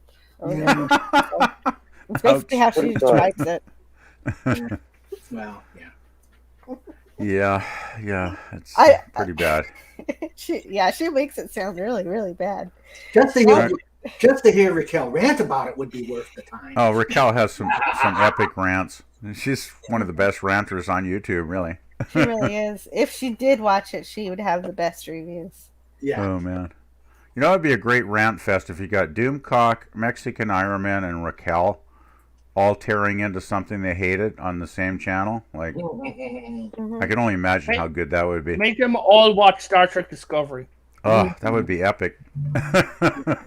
Wait, I'm the one who rants the least about Star Trek Discovery has to then watch Picard. Ooh, that's torture. I only did 3 reviews and then I just quit watching. I was like, no, I'm done with this stuff. I was on another channel, and then I started my channel, and we were doing Star Trek Discovery reviews. And it got to a stage where we hated it so much that we literally all agreed to never talk about it again. So I did a review of one of the episodes because I was doing the episodes week by week, doing a review on them, and it got so stupid. I literally said in the end of it, something like, "Okay, let's see what happens next week," and never went back. Next week. Never Sounds like my came. experience with Discovery. Yeah. I think I watched like 3 episodes, and after that, I just gave up. It was just so bloody I awful. watched 3 seasons. For Oh, that bloody YouTube channel, man. yikes! So, can I ask you a question? Because you're all Trekkies here, right? About what Yep. they did You bet. in To an Discovery. Okay. extent. I watched Yeah. only 2 seasons. No, of Star Trek? No, of STD. Yeah. Oh, I no, only not watched talking about 3 STD. I'm episodes going of STD. like, if you were in a captain of a starship, right? What would you do? And then I'll tell you what they did in Discovery. Okay? Your ship is crashing. What do you do to lessen the impact? Inertial dampeners, deflectors. Nose up. Okay. Nose up Thrusters? Nose up attitude. Oh yeah, right. Don't crash into the planet. Yeah, no, Time you're going traveler down. There's no matter. Time traveler sandwich. Do the Jupiter 2 style. In Discovery, the Discovery hit a planet, and to lessen their impact, they shot the ground with their phasers. What? What? And then it turns out that the ice is sentient, alive, and was eating the Discovery. That's ridiculous. Yeah, I didn't make it that far. That sounds Wow, that really- sounds That's really the bad. first episode of season 3. Too bad the sentient ice didn't get its meal. What I I'd like know. to know is what the hell kind of drugs are these writers on to write this stuff? Like, Oh, they had an entire thing of Tilly was realizing her entire family was dead, right? Everyone she ever knew and loved. It could have been like, except at the end of it, Michael Burnham walked up and said, "Yes, but there's something you must remember. What? Cake is eternal." there are no words But- for that. I don't know I how to wanna react to die. that. That was the direct line from one line to the next. Oh my god. Yes, literally, they were talking. She's like, "My mother's gone. Everything. My nieces and nephews. They're buried 1,000 years. But at Mom least always we still made have cake. Yeah, Spare your she's like- family. She said something like, "My mom always made this cake for me every single year. I'll never get to have it again." Right? Mhm. Michael Burnham was standing there, and she then went on about her family. And Michael Burnham, to cheer up this fat girl, said, "Yes, but cake is eternal." My god, that's got to be one of the worst lines ever written by a writer. I think. Oh no! In another episode, is- Jesus, that's Sorry, awful King? writing. my comment I just typed. Oh, okay. Let me see. I'm at 126 in the other comments. Man, Ooh, that is Okay. mind-boggling. You don't have to Look. speed up. I'm just saying. I Yeah. just put a comment. TV. Okay. Mhm. Wow. Yeah, that's because these people don't understand how to have any type of real empathy. Okay. yeah. In another episode, they turned around and they got an asteroid into the shuttle bay because that's a smart thing to do. What? And That's the yeah, power they, of math, people. yeah, they literally started screaming the power of math, people. Wait, I must have seen this season because I remember. Did I watch that? What season was that? That was I season believe. 2. That was the first Yeah, that was season. season. Season 2. I don't And remember that crap. YouTube made the mistake of putting it on. It was actually seen on YouTube. Mm-hmm. Yeah. Yeah. That's how I had the misfortune of seeing it. Wow. Donnie Pearson says William Shatner was originally to be cast as Zordon in the 2017 movie of the Power Rangers, but that didn't come to fruition. Bryan Cranston got cast instead. Well, Bryan Cranston's pretty cool. So. Bryan Cranston is a pretty damn good actor. Mm-hmm. Breaking Bad was an awesome show. Yeah.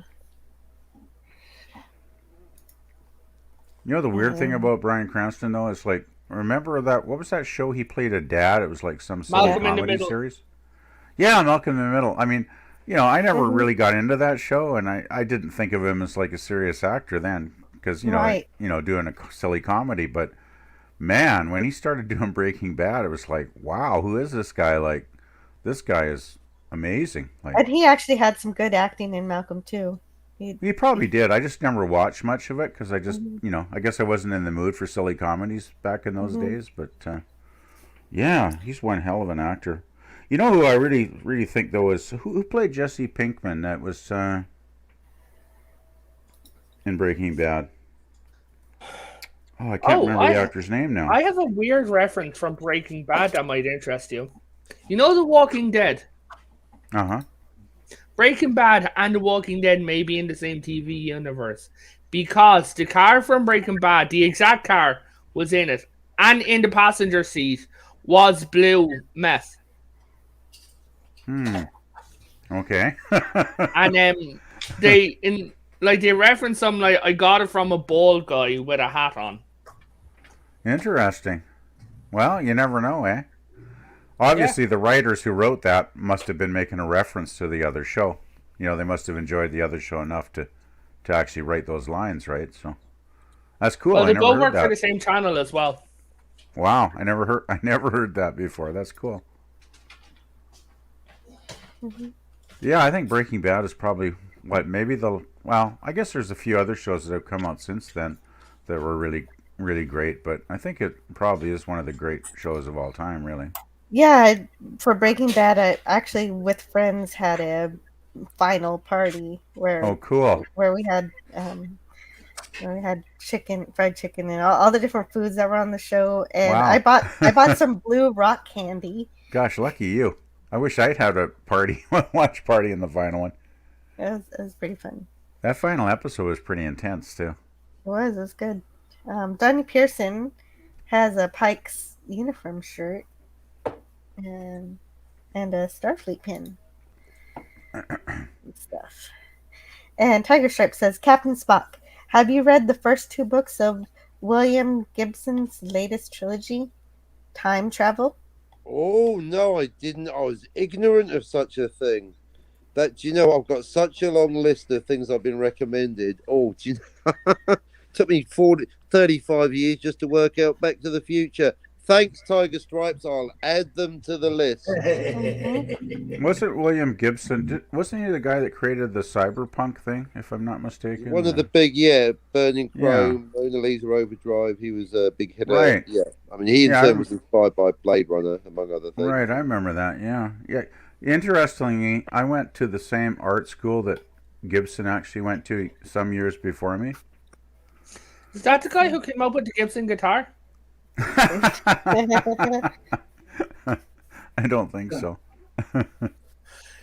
You want to know what's an actual... Well, I actually enjoyed, weirdly enough, the music scene from Stranger Things. Is that this 4th season? Yeah, the 4th season was actually very good. I still haven't seen it. Yeah, I haven't seen it either. Oh, 4th season or the show itself? I haven't seen the show at all. I keep hearing about it, but I never got to. I don't have any streaming services, so I miss a lot of stuff. So Donnie Well, Pearson says, "Oh, go ahead. Go ahead. No, go I ahead. thought you were done. No, it's okay. No, you. What do you have?" Okay, so basically, the actor who plays Eddie in it does a metal song, right? And the actor practiced for a year to like play this song, and they got in a professional musician to actually dress up as Eddie, you know, like and play the actual song. But he said, like, one of the producers of the show, the guy who was directing that episode, turned around and said, "Look, you're after training for a year. We're going to put you in on a solo. Whenever the camera comes around by your face, you're actually going to be playing the song. Whenever it's in the distance or in the music, it's going to be the professional guy." And it was actually brilliant. Pretty cool. It is. Yeah. That's wonderful. That I really appreciate when actors take that extra step to try to really do something, because a lot of times when actors play a musical instrument, you can tell they're not really, they don't really hit the right keys or look remotely the way they should. That's amazing, though. If you actually practice for a whole year to try and like learn the song, like wow, that's going beyond most actors these days. Yeah, he said that he had to learn how to hold the guitar as if he was obsessed by metal rather than like acoustic, right? Yeah, obsessed by metal. Yeah, that's yeah. There's that's kind of what metal is, really. Right? Yeah. You're right. Awesome. I saw School of Rock. You're like, I know words. And Donnie Pearson says, "Of course, I don't mind criticism or canon violations, especially when it comes to modern Star Trek." Yeah, that's why. Canon violations. No, Donnie he doesn't. Pearson, shame on you. He's saying he doesn't mind criticisms of them. Oh, of canon violations. Phew, sorry, I take that back. Phew, of course not. Canon violations are just that. They see, that's because a lot of people talk about opinions about shows, but canon violations are just that. Well, they're violations of canon. They should be criticised. Yes. Yeah, they should be punished. Brutally punished. I agree. The punishment chamber. Quite right. The whole reason for the time travel in Star Trek Discovery was because Alex Kurtzman had stated that canon is a huge ball and chain around the creator's neck, and he just wants to be free from it. So he went 1,000 years. So don't write Star Trek. Yeah. Don't do Star Trek. Then. Right? Hello. Yeah.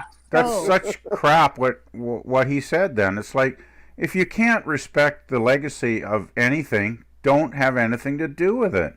Right? Just go off and create something original. Go off and do your own show. Like, man.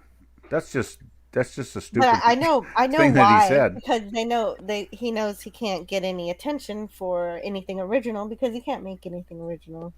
Yeah, exactly. Yeah, that seems to be what he's all about. Is nothing original. Tiger Stripe says, "I believe a game of Quidditch can be won without catching the snitch." Yes, it can.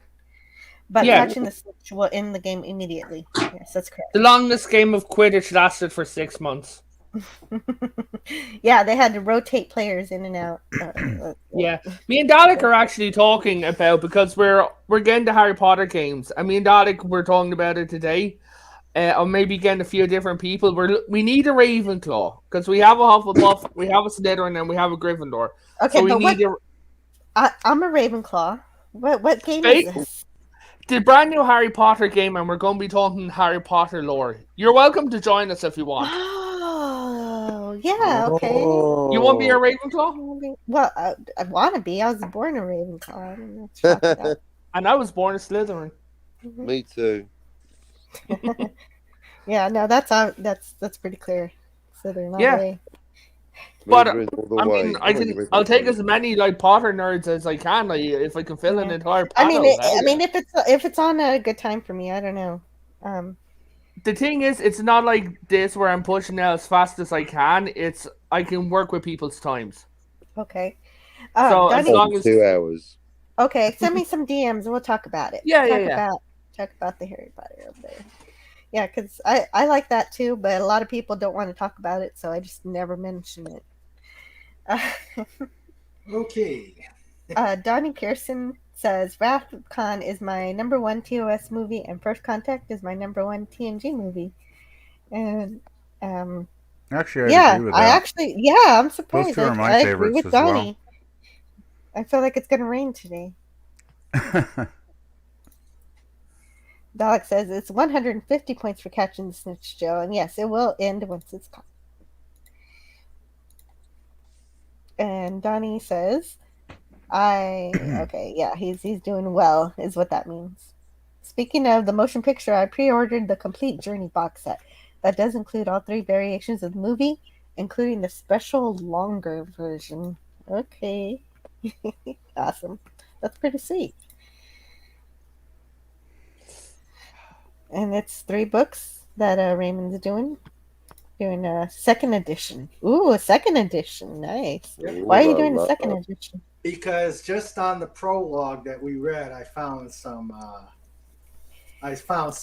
errors, and I think I need to do a complete reading. I guess when you read something 100 times or more, you Yeah. notice a few things. Yeah. But that doesn't guarantee a win, says Dalek. It just ends the game, but usually it doesn't secure the... Well, actually, usually it does secure the win, but sometimes it doesn't. Sometimes it doesn't. You don't need the snitch to win, but a lot of times... No wonder Rowling's boyfriend was annoyed. Sounds like bollocks to me. It is. It depends on the professional. Like, the more professional you are, the more likely it is that it doesn't mean that you can... It doesn't mean that the snitch means less. The more professional you are. I would love to see an adult Harry Potter movie based in modern times. I'll bet you would. Or TV show. Yeah. Okay. Like I'd want to see him do chapter by chapter. Well, as far as I know, they're talking about doing a TV show. If it's chapter by chapter, I'd be interested. PJ maybe says if they class Quidditch as a sport, then I can class rollerball as one too. Rollerball. Rollerball. Played that. Cigarette Tokyo. Cigarette Tokyo. The original Rollerball was pretty awesome. And there's a target audience. The original. James Caan was great in that movie. And if you're still here, hello? Jonathan. Yeah, that was awesome. That was a great ending. By the way, did you know that was a Canadian director who directed that film? What's his name? I'm forgetting his name, but yeah, it was a Canadian director. Quite famous. Damn, can't remember his name. I'll have to Google it. Give me a minute. I'll look it up. That's great. And hello in the chat to Roman of the Empire. If you're still here, hopefully. Oh, which Eastern Roman Empire or Western Roman Empire? Only he knows that answer. Oh, nice. Thank you for the share, says... Oh, yeah. I just looked it up. It was Norman Jewison was the director. He directed a lot of films back in those days. Norman Jewison. Jewison. Oh, cool. It's, it's Jewison, if anybody wants to look him up. A prolific director. Yeah, I think he directed a lot of films back then. I'm not totally familiar with his entire catalog of films, but yeah, I remember Rollerball being a pretty damn fun film when I first saw it. It was pretty awesome. Great. Oh, speaking of catalogs and Romans, I'm just looking at 15mm Romans right now. Forged in Battle Ancients, Mini Roman, 15mm Principes, Pyrrhic Wars, Pack New. Sorry, anyway, back to the show. Little tiny soldiers. I love them. They're my happy place. Donnie Pearson says, speaking of Star Trek fan productions, any Axanar fans here besides me? Yeah. Well, Axanar's never been released, so, all we have is the Prelude and Vulcan. The various snippets of Axanar. Yeah, the snippets are pretty awesome, though. Yeah. I wish they could have completed that film. Yeah, but CBS came down on top of them like All wherever ever going to get it. Spartans are in early this year. Yeah, basically, Axanar went downhill as soon as Robert Meyer Burnett left the production. So Yeah, that's the end of that. Yeah, I remember Robert talking about his experiences with it on his channel, his our RBM channel, RMB, whatever. You never keep Shatner waiting. You never keep Shatner waiting, Rob. I remember him talking about that too. I mean, Axanar could have been so awesome if they'd only got to complete it. Like the special effects were great. I mean, I think the effects in Axanar look better than anything on STD that when I watched the first few episodes. So I would love to interview William Shatner and not mention Star Trek once. Yeah. Well, I guess he did other shows. T.J. Hooker, for instance. Well, yeah. Wait, Shatner was on Star Trek. I know, right? Surprising. Yeah. But, who knew? But the thing is, go ahead. No, you go ahead. The thing is, it's like I've heard in one or two different things that like he's tired of talking about Star Trek. Well, I mean, if you talk about it all the time, you definitely want to vary it. I guess after that makes 50 years of talking about it, could He- have he- a little repetitious after a while. It's tough to be Captain Kirk. Yeah. I just can't imagine, though, how amazing it must be to be someone like, Shatner and have the life that he's lived. Like, man, most of us mere mortals never get to live like that. I mean, it must be crazy to be, like, so famous and so popular, and it must be just bizarre, actually. I can't imagine what it's like being Shatner. Yeah, me neither. And the Kind of thing glad I'm not famous, though. I don't think I'd want to be famous. And the thing is, he was able to go. Yeah, he kept Captain Kirk, but he was able to go broaden himself with other roles like T.J. Hooker, the guest shots like on 12 O'Clock High, which I actually thought was one of his better. Yeah, and what was that? If you want to see outstanding Shatner, watch an episode of 12 O'Clock High. He is just absolutely awesome in it. Is that the old 60s show? Oh, cool. Yeah, it was a 60s World War II show. It was right. I remember that. Yeah, that was a great show. Based on the movie 12 O'Clock High. Yeah, that was an awesome show. They used to show that on one of the channels here. Yeah, and he's actually in it. He plays an American pilot of German descent, and cool. It was amazing. I don't know if I ever saw that one. I saw a lot of those episodes because one of the channels used to run 12 O'Clock High here years ago, and I always tuned in because it was a great show, really. Black and white, I think, too, if I remember. It was that vintage, early 60s, I think. But yeah, Shatner's a damn underrated actor. I've always thought Shatner's a great actor, but so many people slag him for like half a dozen, bad performances in TOS or something. It's like, come on, guys. He really is a fine actor a lot of the time. Agreed. Potato Reven, did you have something important to say? I kind of felt like I was asking you something. I just had someone pull out my stream if you want to join. About this week's Orville. If you want to join. Join what? My stream today about this week's Orville. Right. Sorry, Faulty. I thought you said the 3:15. Yes, thank you. I'll think about it. Thanks. Yeah, I get kind of busy on Friday. I got an appointment in about an hour, so I'm probably going to stay on for maybe another 30 minutes or so, guys, and then I'll have to go. Yeah, I got stuff to do this afternoon, unfortunately. So yeah, that's okay. But I'll stay on for a while longer still. I could probably stay on for another half hour or so and be good. So yeah, I wanted to say hi. Okay, that's great, Pleasant Valley. Yeah, thank you all for coming on my panel. Y'all have been awesome. I wouldn't miss it, Jill. I mean, I remember when you did your Canada Day stream, and that was great fun. So yeah, that was fun. Anytime you're on, I will definitely pop in. Are you going to be on? By the way, do you do this like every Friday, or is this like every couple of weeks, or? Whenever I have something to talk about, in case it's just me. Oh, okay. So it's like whenever kind of. Yeah, whenever I have material, and today I have some. I still have stuff left. I haven't even gotten to the LCARS secret. So, Okay. Well, I do sub to your channel, so I've got the notifications on it, I believe. So I should get notified anytime that you're on live. So. Yeah, and did I say hi to Vader Cooking? Maybe. I wonder if that's like a cooking channel. Vader Cooking. Use the Force, Luke. And Dalek451 says, I don't know who this guy is, but I have a strong feeling I don't want to know. So don't say anything, Reven. Oh, right. Don't say anything, Reven. Yeah, I'm glad you didn't say anything. That didn't have anything to do with pop culture. Oh, I was riveted to the Johnny Depp trial.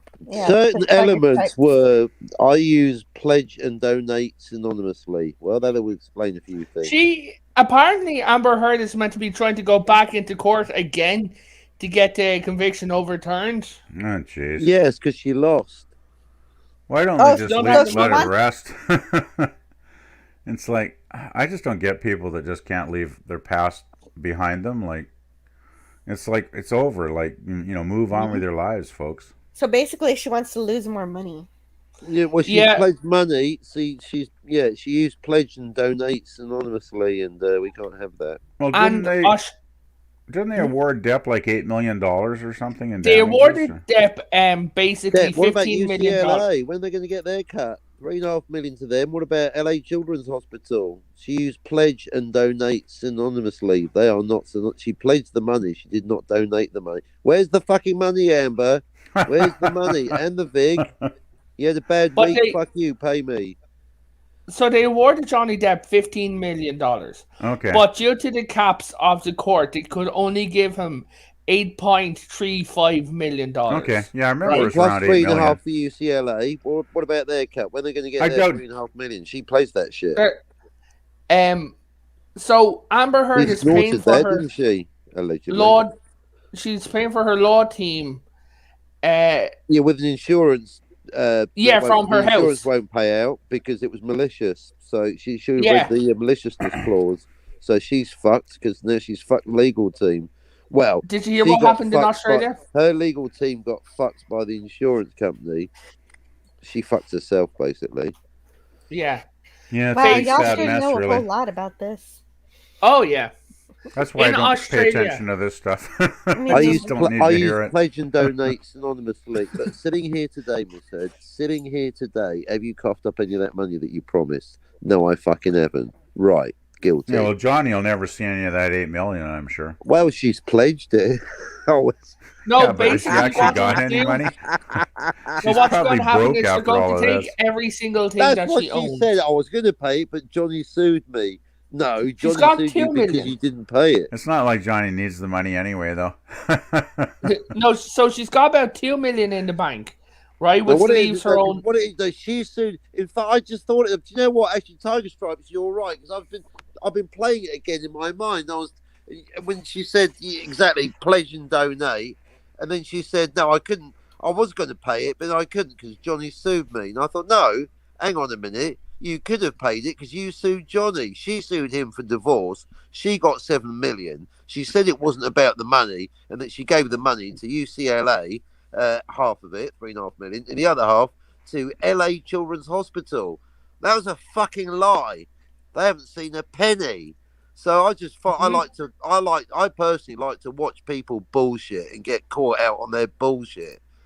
And then so her excuse was I use the words pledge and donate synonymously. And at that point, Amber knew she had fucked up. It was a glorious slow motion 3-week car crash. But in Australia, the Australia Royal Commission. I use pledge and donate synonymously. Get the fuck out of here, Amber. Cough up. They are launching an investigation into her. Because she lied to the Australian government about the whole dollar thing. Fucked now. She's going to be doing jail time. And it's also rumoured, I don't know if it's official or not, but apparently the FBI and the UK Crown Courts are looking into her for, what's the official word for lying on? Perjury. If it's spoken, it's slander. If it's written, it's libel. Yeah, it's perjury, I think, if you lie on the stand. Yeah, for lying in court. Oh yeah, it's perjury. Yeah. Hmm. Yeah, it's a pretty serious offense, or well, it should be. Yeah, Of in course, 3 the reason- countries. Well, I suppose libel some and people do slander get was away the with reason it, she was but in court in the first place. That's what Johnny was suing her for. For yeah, the libel. whole thing just seems kind of pathetic to me. Really, it's just like two, people that are more well off than most of us will ever be, and all they can do is attack each other, in a public forum like a court trial. And it's like, why don't you people just if you don't get along, just separate, get the divorce over with. Yeah, and that's the just, sad thing. It should have just been a civil thing yeah, behind just have a closed civil doors. Why did there dissolution. have to be a damn spectacle? Because about she's it? a she has psycho A civil that's why. dissolution of Yeah. the union, and just move on with your lives, folks. Like, But you see, the thing is, she Okay. has a history of violence because I believe it was 2008 or 9, she also assaulted her ex-wife in the airport. jeez. I never heard that. Yeah, Yeah. well, in that case, you would have lots of video Yikes. evidence of that. That's crazy. There, yeah, In a public place too. Like, that's not the place where you want to assault somebody with all those witnesses. that's who right? the cop was Jeez. on the stage. Sorry, on the stands when they Objection, brought her in. hearsay, lack of foundation. You asked the question. Overall, Remember that's sustained. I can only stomach so much hate rants. Humor has to be involved for me to enjoy those, and Red Letter Media do it very well, says Tiger Shark. Yes, they do.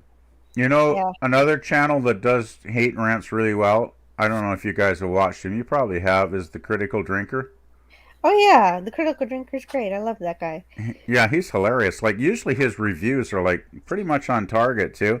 Like, they're very thoughtful. Well, he does write novels, so obviously he's got the kind of mind that can analyze things, but usually, Well, because he's an author also. Exactly, and his reviews are usually, they're right on target, but where he makes them is the character that he puts, the persona he has as the critical drinker, not taking himself too seriously and throwing in some comedy, some humor in his reviews. It's like, it's a great mix. And what is he? He's over like a million subs now or something. It's crazy. Oh yeah, he's got over 1 million subscribers. He's doing great. Yeah, because it's only in 3 years, I think, since he started his channel, and it's like, that's unreal. I mean, to get that many subs. I'm personally sorry for having had that episode described on my channel, Mark D with the C. So sorry to remind you of the horror of that episode. By the way, since he's here, okay. I'd like to say, Mark, I noted just a brief comment that Mark D with a C made on the Clobby channel. Oh yes, just about the one of our favourite episodes, "Silly on the Edge of Forever," about having an important emotional core. I'd just like to note that for future reference. That's all. I'd just like it noted. Yeah, it is a great episode. Not my favorite, but it's right up in the top 10 for sure. Nice. Tiger Strike to the the Peripheral. I'll check it out. Thank you. Oh yeah. The first one is titled The Peripheral. The second book is called Agency. Gibson wrote Neuromancer. He didn't coin the word cyberpunk, but he codified it by me. Nice. And Danny Pearson says Stranger Things is my among my favorite streaming shows. Likewise, Cobra Kai. And Pop Culture says season 2 of Stranger Things was terrible. I stopped watching after that. And PJ Maybe's got to go about 30 minutes ago. Okay. I hope you have a great day, PJ Maybe. Later, PJ Maybe, or indeed earlier. Ooh. Hey guys, 3 hours ago, William Shatner said Star Trek creator would be spinning in his grave over the modern franchise. And now we're back at the beginning of my stream. Captain Timelord, what are you doing to the stream here? I get blamed for everything. Yeah, I did. I'm just joking around, Potato. I mentioned that earlier. It's a video. It's a video.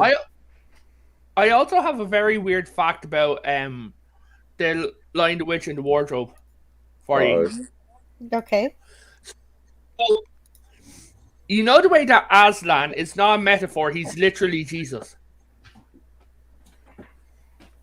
Well, In- no, that's now- a metaphor. Because hang on, really? Well, what?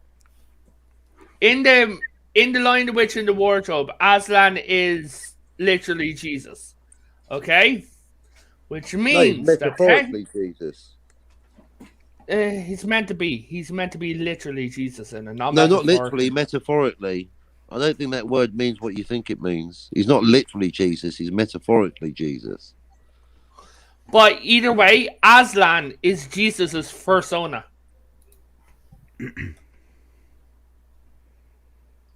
Just like, Actually, okay. you could really split that here. If the professor was here, you could say, strictly speaking, it's not a metaphor; it's an allegory. And how does Alanis Morissette fit into this? Oh, nice. She was at the side watching. Tiger Stripe says, I totally expect you to be Ravenclaw, Jill. Yes. If Ravenclaw didn't exist, I'd probably be down with the Hufflepuffs, but I'm happy I'm with Ravenclaw. And Tiger Stripe says, I want to be Gryffindor, but I suspect I'm a Hufflepuff.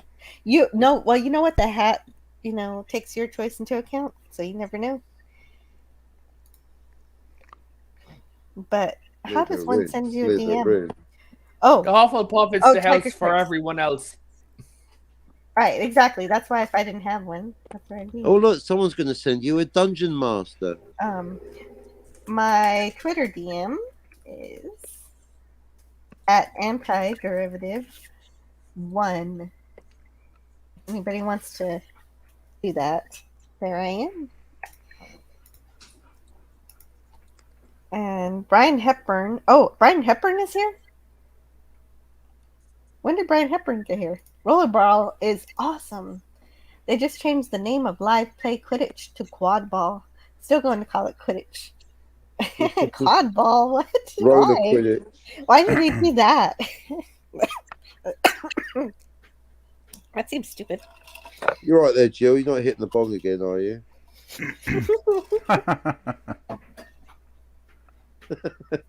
Boy, do I wish, man. Technically, Jill, shouldn't you be part of Ilvermorny and not Hogwarts? Technically speaking. Oh, that is on the law.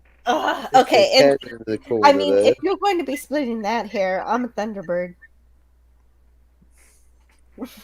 Yeah. Well, if Therefore, you're going to be like that, I'm actually one of the teachers. Actually, Spock, you would have gone to Durmstrang. I'd be doing basically, spellcasting.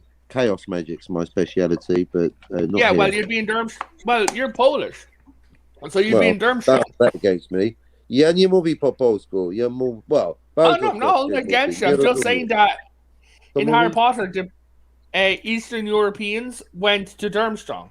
France, Spain, Italy, Belgium, Netherlands all went to Bobon's Academy. Yes, and then Ireland and Wales went to Hogwarts. Yeah, Durmstrang is a pretty cool school. Yeah, what they had in the movies, they only had girls, but Durmstrang, not their Bobon was both male and female. Yeah. Yeah. Yeah, they just did that for style in the movie, just so they could prance around. I don't know. I didn't mind the prancing. Donnie Pearson says, my favorite part of Prelude to Axanar is the narrator calling Enterprise the Connie class, Federation Starfleet's next generation heavy cruiser. Oh, all right, cool. No, the socials did because Rolling's T-Comics. Oh, what? Oh, is that why they changed the name from Quidditch to Quadball? Hey, next time you see Burnett, ask him if Deckard's a replicant.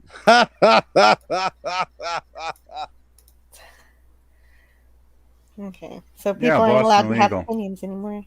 That's the other one I remember Shatner in, yeah. Right. He did that for a long time. He got an Emmy Award for that too, didn't he? I believe. Yeah, there's only Boston one. Legal, yeah. Which is cool because he should have won many Emmy Awards through his career, as far as I'm concerned. But oh yeah, he didn't change the name of Quidditch in the lore. It's a real world Quidditch league that did it. Yes, I realize that. the college kids who were playing Quidditch now no longer play Quidditch. They play quad ball, which is probably essentially the very exact same, but they want to erase J.K. Rowling for having an opinion. Yeah, Tiger it's Stripes. sad. Yeah, right. Says, I remember one of Ferguson's last late night shows. He and the Shat used to close out the show, sitting in chairs and smoking cigars, like the end of Boston Legal. Yeah, Craig Ferguson's show was pretty awesome. I used to watch that all the time. Oh, But Big Daddy and Mariah's here. Hey, hello, friend. cool. Hakeem says, yeah, that's the guy. And Shatner said to Ferguson that he was sorry about the late, late show ending because now no one will be left to talk to me. The thing about watching all of Johnny Depp's trial is that it was 2 trials in one. Fascinating, and eventually I determined that Amber Heard is a compulsive liar. Oh my god, I don't want to talk about Johnny Depp anymore. I'm sorry, guys. So anyway, you know what I really like about Johnny Depp? He doesn't use pledge and donate synonymously. To me, William Shatner will always be known as Captain James T. Kirk in Star Trek The Original Series. That show introduced me to him. This is Danny Pearson. Yeah, it introduced all of us to him pretty much, I think. Mm-hmm. And then he says, season 3 of The Next Generation, as originally aired, was my initial introduction to Star Trek universe. My reintroduction, the quote-unquote awful 2009 movie reboot that won a single Oscar. I'll tell you something now about the 2009 reboot movie. Enterprising Young Men, the intro music, I absolutely love that. Mm-hmm, music.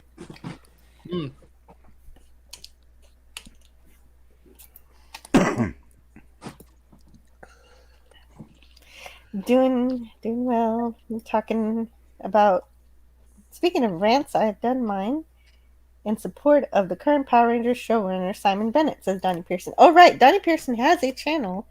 I didn't even realize it. And he has like thousands of subscribers. He's like this big time YouTuber who is just on my little channel here. I forget. Yeah. Donnie Pearson has 5.9K. 5.9K. Here. Donnie Pearson. He's been on YouTube for a long time. So there's his channel. And he likes pizza. Ooh, pizza. Drinker is beyond clever. He's got a way with words. Mm-hmm. He certainly does. Oh, Raymond, I'm glad to hear that. Are you guys flying somewhere today? I saw Sandra's message. Where's Sandra flying? We're flying to a meeting tomorrow. Oh, tomorrow. Yeah. Oh, that's right. That's why you and Sandra will not be on the Friday Night Frolics tonight. Right. We'll probably be there for 1 hour. Yeah, just to say hi. Just to say hi, and then we're gonna bail out, and then tomorrow for my Just Cause, we're playing that by ear. Yeah, my sister has a birthday party, so I've been I've been cut out again, but hopefully I can go to the 30th one because you're doing a ladies' night, right? Yeah, ladies' night on the 30th. So I'm gonna try. All right. Big Daddy MRI says to Tiger Stripes, I may have to watch. My youngest daughter would love to watch with me, so it is on the list. For I guess Stranger Things. Oh yeah. Yeah, I want to see the latest season. Heard it was good. And Hail Young Lady. Sorry I'm late. You're the best. Oh, thank you. I don't know about that, but sure. Big Daddy MRI. I wish your wife could teach me to make December tamales. So much hard work involved, says Tiger Stripes. Yeah. Well, the first step to making tamales is you have to slow cook all the meat, and then and then go from there. Make the masa, fill the masa with the meat, and roll it up with the husk. And the hardest part is making it taste good. Brian Hepburn says, I thought Hufflepuff was where they send. you if you smell like pot. No, Hufflepuff is where they send the fat kids because the Hufflepuff common room is beside the fridge. Yeah, if you want snacks, you need a Hufflepuff contact. Yeah. So they have a deal with the house elves, and they can get snacks all the time. Yeah, because they got the munchies. He's right. Huffle, puff, puff, pass. Yeah, that's what they say. I mean, and also if you look in their common room, it's filled with plants. Oh, they are. It's the hippies. The hippies are the Hufflepuff, aren't they? They're huffing and they're puffing. Oh my goodness. Oh, you've broken Harry Potter, Jill. I'm doing a special on Harry Potter after the show. Breaking news: Hufflepuff are stoners. Well, not necessarily. I mean, they're children. Necessarily. Like you get in there and they just give you a gummy bear before you're even through the door. Well, see, the only problem with that is that the teachers go into the houses all the time, so it'd be kind of difficult to grow drugs. They're in on it too, bunch of hippies. They're probably turning it into some kind of liberal nightmare. They're turning it Hogwarts from the inside. The stoners. That's the next book, isn't it? Taken over by TERFs and hippies. Yes, Harry Pothead for sure. Hey, you know this is dating me, but every time I hear this Puffle stuff, Hufflepuff, I think of the old cartoon show HR Puff and stuff, guys. I've heard of that. I've heard of it. I've never seen it. Like I said, it dates me. Big Daddy says, I wish they would make a good movie of Rendezvous with Rama, or make 2 movies. That would rake in the cash. And I love that book. Well, yeah, I wish they would remake bad movies too. Like take something that was bad or never been made before, instead of taking good things and turning them into crap. Right. Yeah, when you think of all the great novels that have been written over the decades, like there's so much there that they could just adapt and turn into a great movie if they wanted to make any effort at all. It's like, I don't know why they don't do it. Brian Hepburn says the Craig Ferguson show with Peter Capaldi was pretty epic, since they've been friends since they were kids in a punk band together. Wow. Craig Ferguson was really good on that show. Donnie Pearson says my link to my DeviantArt page is on my YouTube channel as well. Likewise, my SoundCloud page. Wow, you make music and art. That's incredible. Pretty cool. Big Daddy MRI says first you must make Anko pepper tea.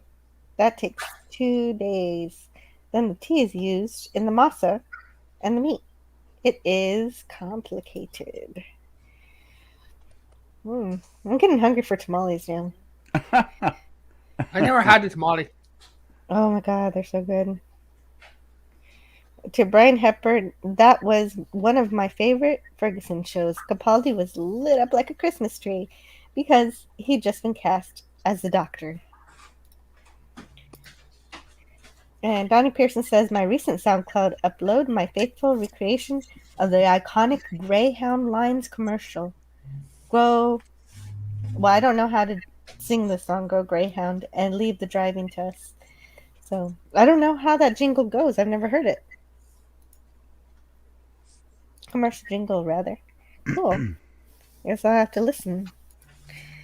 And so, I am going to share my screen here. Hold on. First, let me open the LCARS. And then I'm going to share my screen. I think I have to share the whole screen for this one. Otherwise, I won't get the audio. So I'm going to share the entire screen. And select the screen. And then we're going to have infinity. Oh, no, where? Okay, no. Okay, great. Yeah, infinity stuff. Okay. Full screen. Oh, crap. What the heck? LCARS development team. Okay, there we go. Okay, so what happened was I uploaded all of my channel content to Facebook and Instagram. Not obviously the video is just the picture and information. And when I put up my LCARS stream, I had a Friday where I played with this. I got a message from one of the developers who worked on this, and she told me about a secret in this app. That's right here. When you click on Launch Prolixus. Okay, so I have to look it up. It's the Konami code. USS Clubby Prize? That's hilarious. You're not supposed to notice that. I guess I just noticed these things. TM. That's funny. That's so funny. TM. Is the first officer Raquel? Yeah, first officer Raquel. I'm a communications officer. So what happens is you put in the Konami code. The Konami is from Contra, the game, the video game. And so if you do that, so that's with the arrow keys, you go up, up, down, down, left, right, B, A. Wow. It didn't work. Let's try again. Up, up, down, down, left, right, B, A. There we go. Oh, wow.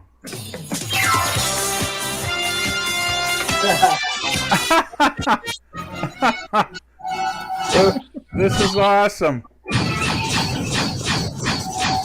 Oh my God. This is really going to date me. I remember playing this game back in the 80s. Anybody remember the original Asteroids? Yes, I do. I'm not that old. I used to play it back then.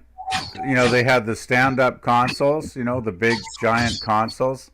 And I used to play it. That's still a great game, actually. But this is hilarious having the Enterprise. Yeah. This is awesome. Oh, ouch. Anyway, I'm no good at. That's so cool. Anyway, I'm no good at asteroids. That's really I expect, cool. though, that in a few weeks I will be an expert. It's actually not that hard a game once you play it for a while. Yeah. It's pretty basic, right? It's 80s gaming tech, so it's pretty basic, really. Not like the games today. Jeez. And I thought it was kind of funny because you can't go backwards. So I kept thinking of the Firm Star Trek song, boldly going forward, because we can't find reverse. Yeah, that's really cool that the game developers would even bother to put something like that in as a hidden feature, right? Like, it's pretty cool, too, of that person that worked on the game to actually message you and let you know. Absolutely, yes. Thank you out there to the developer who shared that with me. That was so fun to put in that code and find that secret. It's totally awesome. Yep. I mean, how many people even know about that? I bet most people don't. No, I couldn't. I tried looking it up. No one else has actually mentioned it. And really, she says that she told a few people, but I guess only now the word is out. Anyone who listens to the stream, well, and makes everybody it all will know now. Well, everybody who makes it to this almost 2 hours and 38 minutes into my live stream. Yeah, I'm going to have to leave pretty soon, actually, Jill. Okay. I got an appointment in about 40 minutes or so. Okay, that makes sense. Well, thank you so much for joining us today. Is there anything you got going on that you want to plug or anything? No, not really.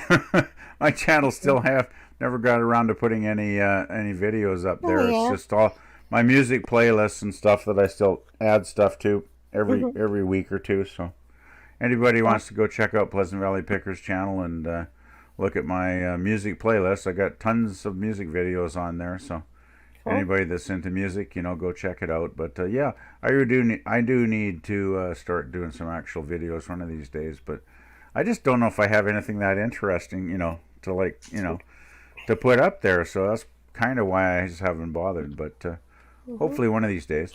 Well, you're very interesting. So if you ever do decide to do something, you'll be good at it. Well, thank you, Jill. That's a nice compliment. I appreciate it. Pretty sure it's true. Anyway, I should probably head out. So it's been great fun, guys. I really enjoyed the last couple hours hanging out with you all.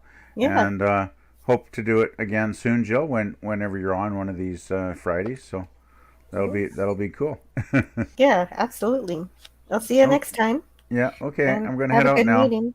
Yeah. Bye, everybody. Bye. Have a good day. Bye. Jill, I'm going to have to bail myself. Yeah, I'm going to have to bail in a minute as well. Okay, let's go. Let King Dolphin go first. King Dolphin TV. We interview creators of all kinds. We have writers. We've got authors. We got musicians.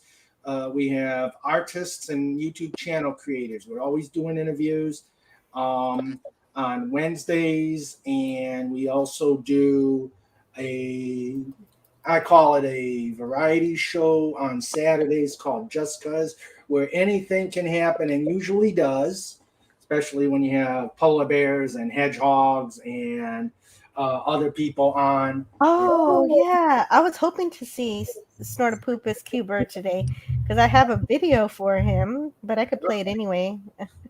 Yeah. So this coming week, tomorrow, we would normally have it Just Cuz, but since I'm flying, we're not sure. So just if you're interested, if you want to check it out tomorrow, if we show up, we show up. If we don't, we don't.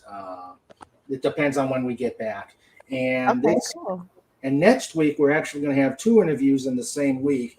I've got on Wednesday PJ from Orville Nation coming on. Woohoo! And we also have the next day, the Thursday, we're going to have Fat Steven Seagal coming on. So Ready. Wow, that's a jam-packed week. It's a jam-packed week. So let's make some waves and come to King Dolphin TV and like and subscribe. There's fun for everyone. Mm-hmm. And that's true. Have a great day, Raymond. Yep. Mm-hmm. Oh, okay. What about you? You go next. So I'm live in like 4 hours time. I'm live at 1 a.m. Irish time, 5 p.m. Pacific time, 7 p.m. Central time, and 8 p.m. Eastern time. I'm talking about this week's episode of The Orville. I've got like Sci-Fi Nation on. I've got like Dalek on, Professor Brainy Specs, Geek Hero Bubba, and yeah, we're going to be talking about this week's Orville, sitting back, having a laugh. Yeah, you always have a really great Orville stream. Oh, thank you. I'm going to drop, if you don't mind, I'm going to drop my link into the channel. Okay, I already have it. I already have it. Yeah, there it is. Please, everyone, go hit like, subscribe. I've made it up to 225 subscribers. That is 225. Wow. You blew past 200. When did that happen? Oh, I have no idea. Yeah, like back in April, I was at 195, and now I'm at 225. Cool. I think it's basically just the Orville stuff that I'm doing. And the fact that I'll basically have anyone on. That's actually why I even started doing anything on YouTube at all, because I loved season 1 and 2 so much that I started reviewing it in March with Pop Culture Curator in anticipation for season 3. And then season 3 happened, and we're still reviewing it. Yeah. But thank you so much for letting me come on and talk and everything. You're welcome. Like I'm so lucky to have you and the other panelists on the show. Thank you. Spock, nice to see you, man. Nice to see you too, Potato Reven. Okay, see you around, guys. Jill, have a lovely day. Spock, enjoy your tea. I don't know what time it is there for you, so just enjoy your tea and whatever's left of your waking time. Okay. Peace. Yeah, it's, okay.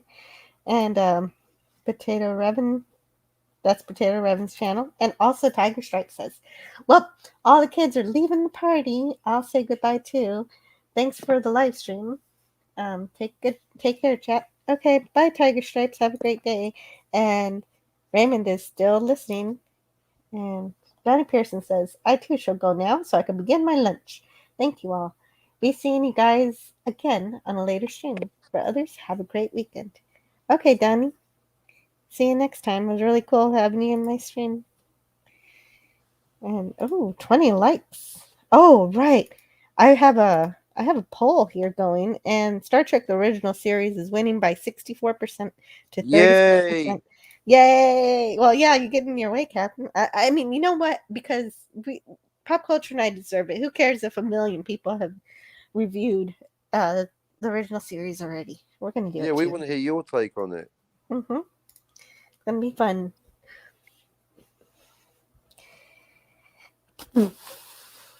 Oh, and also Donnie Pearson says, speaking of jingles, I'm reading the chat up from backwards, probably whatever. My jingle montage titled NBC Monitor 1968 Jingles is on my YouTube channel as well, and coming soon to my SoundCloud page. Stay tuned. And Tiger Stripe says, old school arcade games like Asteroids Tail Gunner involved triangulation of shooting. Yeah, it was really fun. And Tiger Stripe says, I was a fan of Tail Gunner in the arcades because it was the only game I was any good at. Brian Hepburn says, Asteroids, Space Invaders, Tempest, and Defender. Oh, Defenders. I love Defender because I like saving the little bitty astronaut. Let's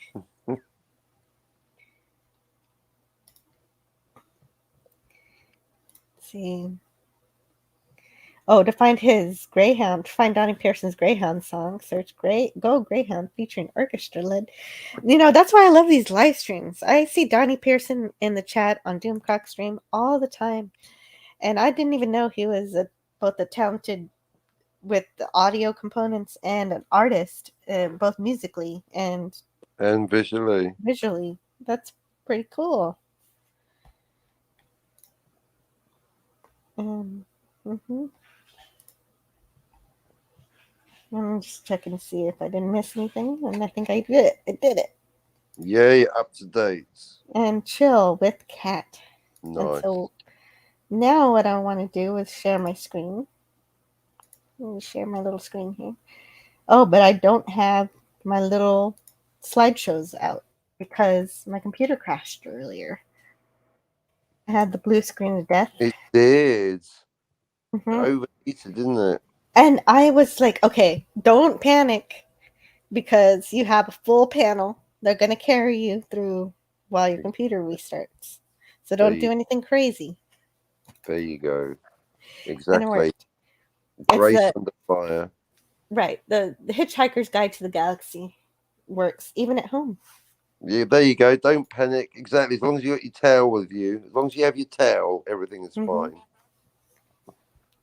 Yeah. The improbability drive will take care of the rest, Jill. Right. Improbability drive. Who knows? But you don't know what it's going to do. Well, that you could come back and find that we've all turned into a bowl of petunias, but that's the risk you run. Mm-hmm. Well, I guess if the choice is between imminent destruction and who knows, go with who knows. I'll go with the petunias. Mm-hmm. And I'm going to select this and gonna make it big. Is it closing credits? Closing credits. Well, I mean, you're free to go whenever you like, but still have. It's 8 in the morning and I haven't gone to bed yet, so I mean, I might not at this point, but I am going to disappear. I'll leave you to do what you need to do or say what you're going to say. But well, I still got to review UFO, so yeah, you're welcome. Thank you for having me on, and I'll dip back into the chat and say things from there. But thanks for having me on, and okay, you're welcome. See you in the future. Yeah, wait. Yes. Do you wanna plug your channel or whatever? Nah, yeah, usual. I'm out there just typing wanker. You're streaming 24/7, so yeah, I'm always somewhere. Exactly. No matter where you go, I'm somewhere. Mm-hmm. All right. Catch you later, Jill. See you later, everyone. Bye. Bye. Okay, guys. I put UFO on my title card, so I need to go through my review of UFO. If anyone is still out there wanting to listen to a UFO review, this would be a great time for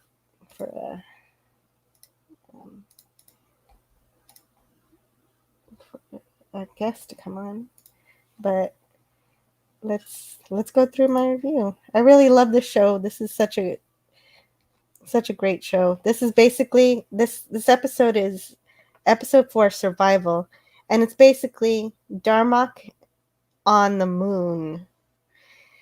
And I have one point of correction from my past review. I once told Pop Culture Curator that some of the UFOs look different, but after watching 4 episodes, they're all looking the same so far. At the time he asked that question, I had only seen 2 episodes. So, the UFO in this episode lands around the time the sun rises, like the last episode, in order to be hidden. And anyway, one man at the moon base is excited to go back to Earth soon. And meanwhile, the alien from the UFO shoots one of the moon base windows. So here's that sunrise that the UFO is using to hide. So everybody's on the moon base. Oh man, is this the right one? Is this part one? This part one. Okay, so we've got the alien already. He's already right here. But here we are. Here are the 2 guys. They're happy that this is the last day. They're gonna go back home. And they're just having some fun shooting at. So really impeccable. One of them has this great drawing of Straker, and they're having fun popping those balloons there. But they don't realize while this is happening, while they're playing cards and smoking cigarettes and drinking coffee, that this alien shoots the window, causing one of these guys to see. They're unaware of this threat, and the window pane just continues to crack. And finally, the red alert sounds, indicating the pressure leak, and the alien just caused the window breaks through, and there's a red alert, and Bill succumbs to, yeah, that's Bill right there. He passes away, but during the title sequence, you could still see him breathing. So, but we know he's dead. And so the name of the episode is Survival. And Captain Timelord Spock says, "Thanks, Jill." And Raymond says, "This is a great series and was a compelling episode." Yes, I love this episode. Wait, we haven't seen the debut of Foster? I think this is the episode with Foster. Yes. This 2 astronauts repair the window, and one man has something like a tricorder. He's making sure the room's been repressurized. And maybe after all this, they might install some proximity detectors for when debris hits the windows. Because, after one mistake like this, you think that's something they might want to do. I'm not faulting them for it, but, that's something you don't want to see happen again. And Foster asks for one of the astronauts to figure out why this has happened. Bradley finds the busted window here. One look at which explains that the accident was an attack. So Foster makes it back to Earth. So I guess, okay, yeah, right. All right. But before that, here's the funeral, because they have a memorial service for Bill. So he's on that little pod there, and they say some words. And there Bill goes.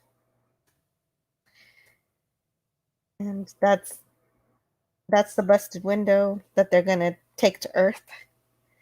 And Foster brings it back to Earth for Straker to look at. And Foster adds that the projectile is made of an alloy unknown to Earth. He also knows that they're still on the moon.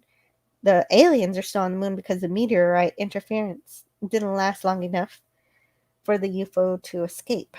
But the interceptors can't find it. If they can, Foster is Foster is the commander of the moon base, so he's ordered to destroy it. But however, Alec Freeman will be given control at Shadow Base while Straker goes back to the moon with Foster. So Straker wants Alec to find out everything he can about the UFOs when they disintegrate in Earth's atmosphere. I actually don't know if they even address that again in this episode. I don't think they do. But since the moon doesn't have an atmosphere that would eventually disintegrate a UFO, Straker thinks this is a great chance to capture both the alien and the UFO intact. So he doesn't want it destroyed. Since it'll be 23 hours until Straker and Foster can go back to the moon, Foster has time to go meet up with his girlfriend. So they're talking about that right here. So that's why Foster goes. Everybody seems to use the same car. Like when Foster's going to his girlfriend, he's using this car. When Alec goes to the girlfriend's house, he also uses that car. I think this is Straker's car. And his girlfriend's taking a shower. And he's got some flowers there. And Raymond says, looks like they may have mixed up the order of Foster's appearance. I'm watching in prod order. So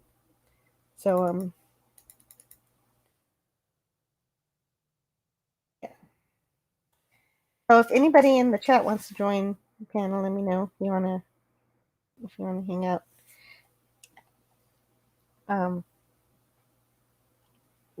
Yeah, this is a production order, so you may have watched it in a different order than this. I was instructed to watch it in this order by Mark D with the C and Cobburn Times. So this is the 4th episode. I don't know if I've seen Foster before, but this is definitely the most prominent of him I've seen. And Mrs. Harrington tells Mrs. Barry Straker will need the aerial photos, and she is correct. Straker wants to get a moon mobile to the site where the UFO landed. So here they're going back. They're going back to the moon together. So they fly on this really wonderful airplane, which has a little spaceship attached to it, and of course the spaceship goes to the moon. And here it is landing. And these are the moon base operators. They do all of the they control all of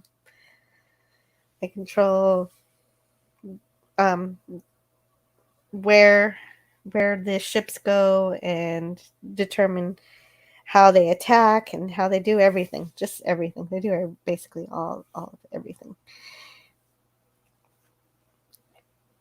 And Foster suggests 2 mobiles, each with 2 men. Mark volunteers. And this is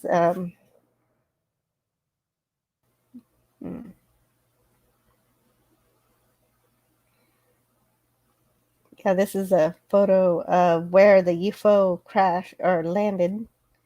It's right there. It has little arrows. And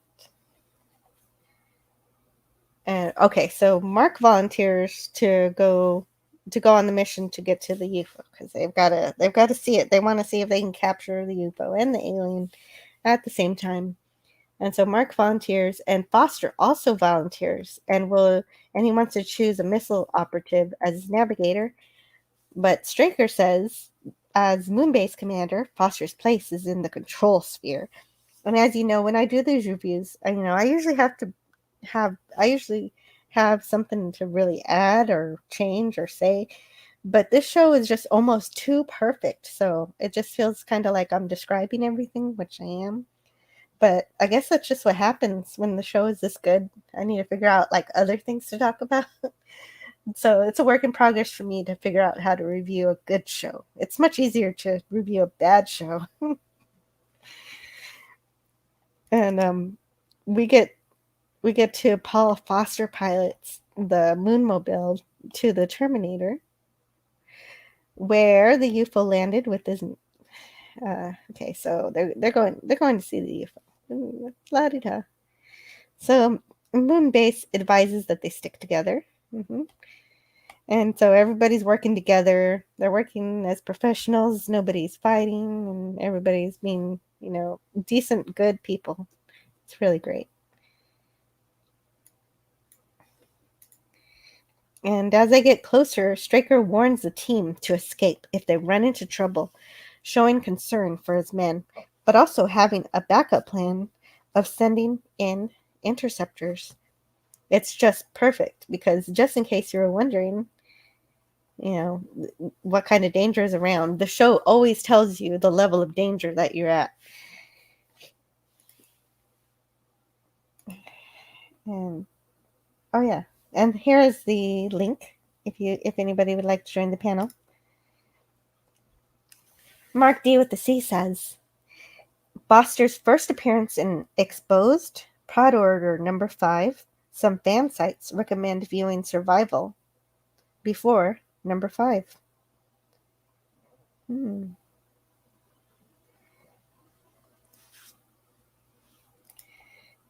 Okay.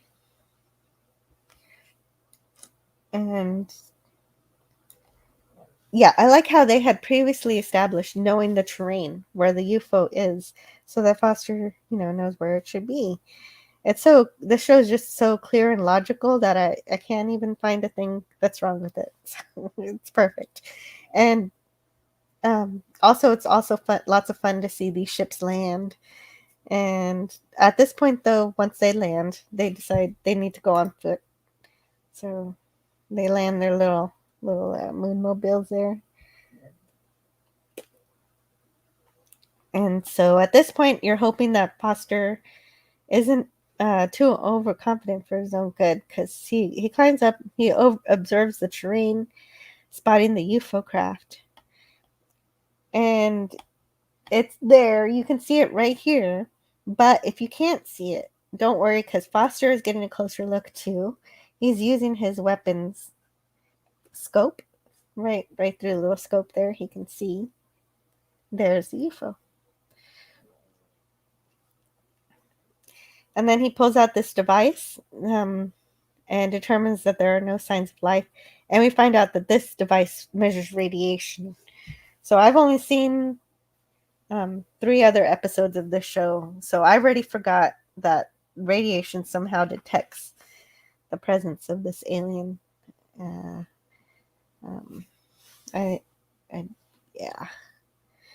So I'm still learning about the show. And Foster reports finding the UFO to Straker and how it's in the same spot as the photographs. And how it also, the UFO might be damaged, but he didn't know.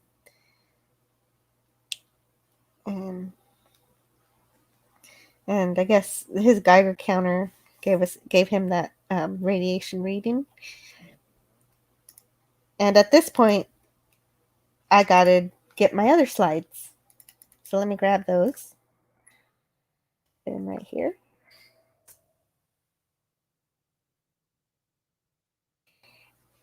And Straker here calls for a yellow alert.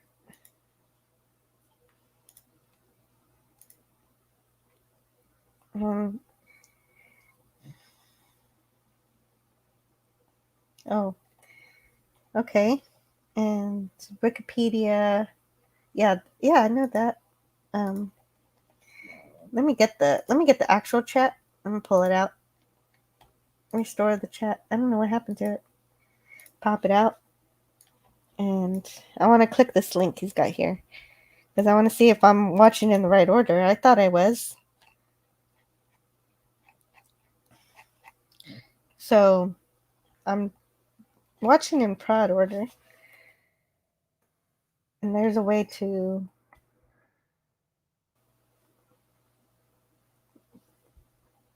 Yeah, so number 1 is identified.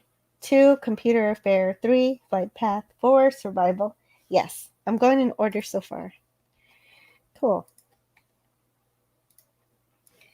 That's great. So yellow alert, and I love Mark here because he makes a very good point that while they're trying to get to the UFO, they might run into the alien in the open. And sometimes on this show they try to get the alien alive, but in this one, getting to the UFO for some reason is a higher priority. I guess because of the atmosphere degradation that Straker was talking about earlier. So that's where that comes from. Okay, now that makes sense why he was mentioning that. So the crew are told they can take the alien out.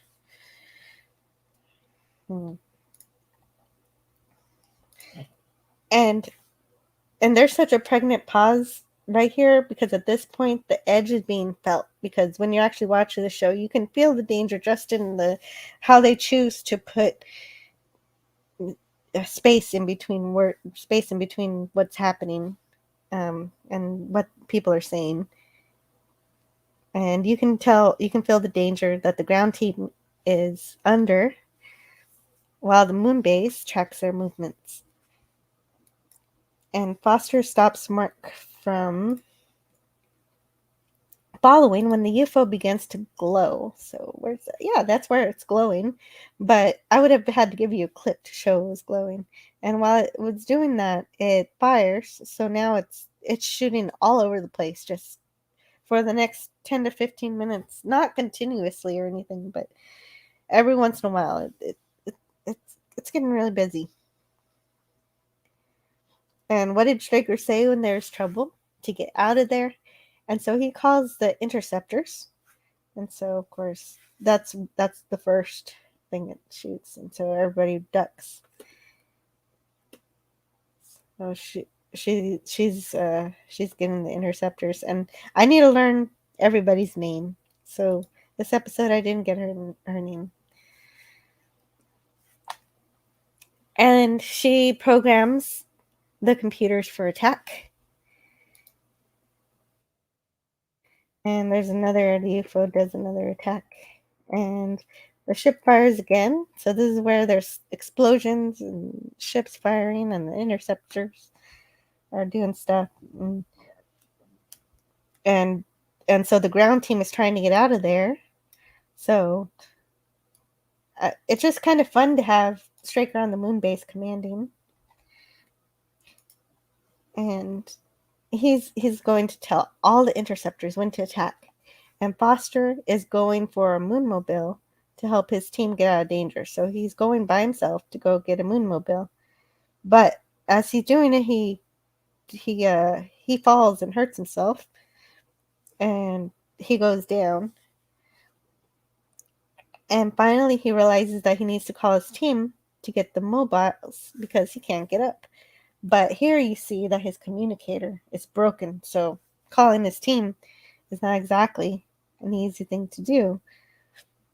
And so that's the scary part when you're stuck out in space and you can't call your friends, your crew. And but Mark realizes that something has gone wrong, and so he needs to take care of the people that are with him. So he leads them out of danger. Showing the first sign that he's showing leadership here. And Raymond Feliciano says, I wonder why Straker doesn't need to wear the special outfit. That's a good question for Raquel. Don't know. She's good at wardrobe stuff. But watch out. The UFO has launched. I put in all caps. Oh, right. Yeah, there it is. It's launched. See? It's not on the ground anymore. The great thing is that this show takes you through every realistic step. The interceptors relate to the moon base, that he has visual contact. And Straker orders the attack, not knowing if his men made it out of danger, but neither do we. And the interceptor, one of the interceptors, I don't know which one, makes a direct hit right there.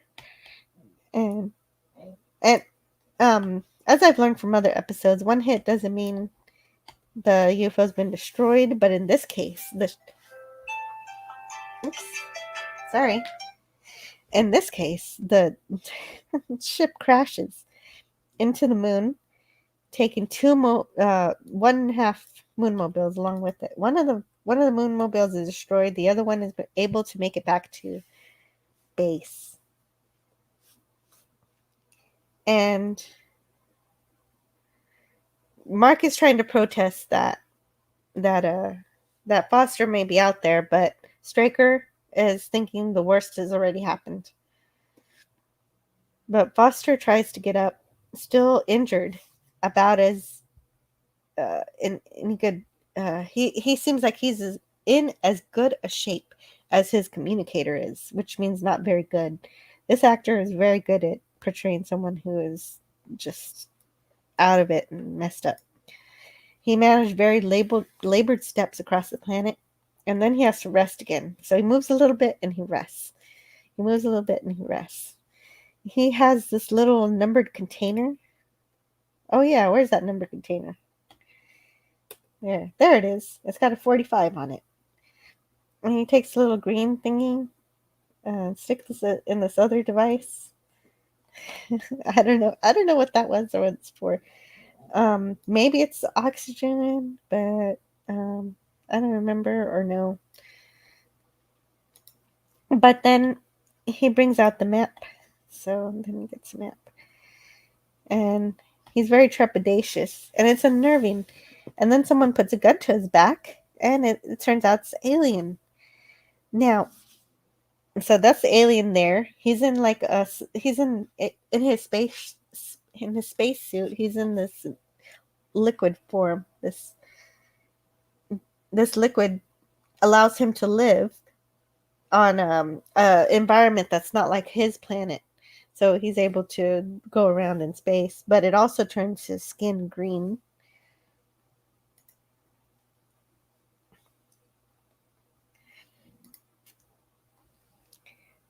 So now I thought both mobiles were destroyed, but only one was. And Straker's telling this to Alec on video phone. Video phone, this is UFO's version of Zoom or Skype.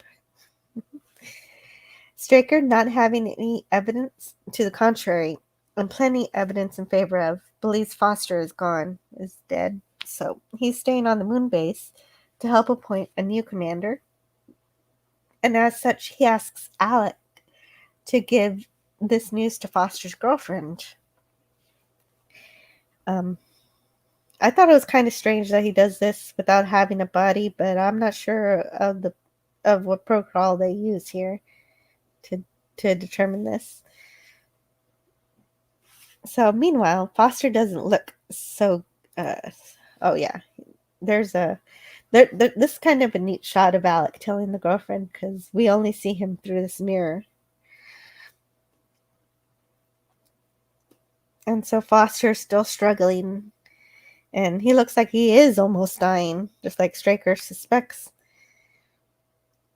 And I'm starting to wonder if the moon base is going to try to search for his body.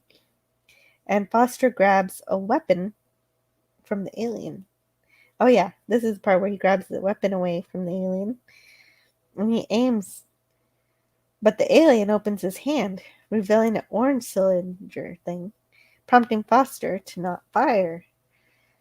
So I'm guessing that's something to do with the oxygen. And hello in the chat to Clobbering Times.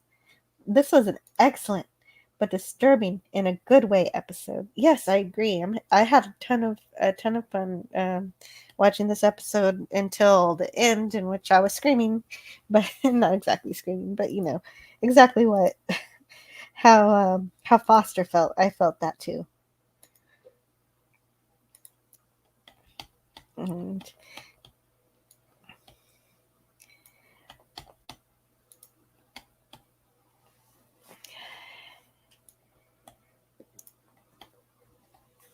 And Straker wants to promote Mark to commander of the moon base. And so I wasn't alive during this time in 1970. So I don't know exactly, how I can read history all day long, but not really understand, how things were in the 70s. So I imagine that this was an intense scene to have in 1970 to project out only 10 years into 1980. And it actually had such hope for the world that it gave the world just 5 years. Just in 5 years, it overcame racism, which is something Mark is concerned about, that even though it's been overcome, that he's still going to face it as commander. And what I like is what Straker says in response. I'm not offering you some easy number. I don't care if you're polka dot with red stripes. Do you want the job? I mean, of course, Straker says it with much more conviction, and Mark agrees.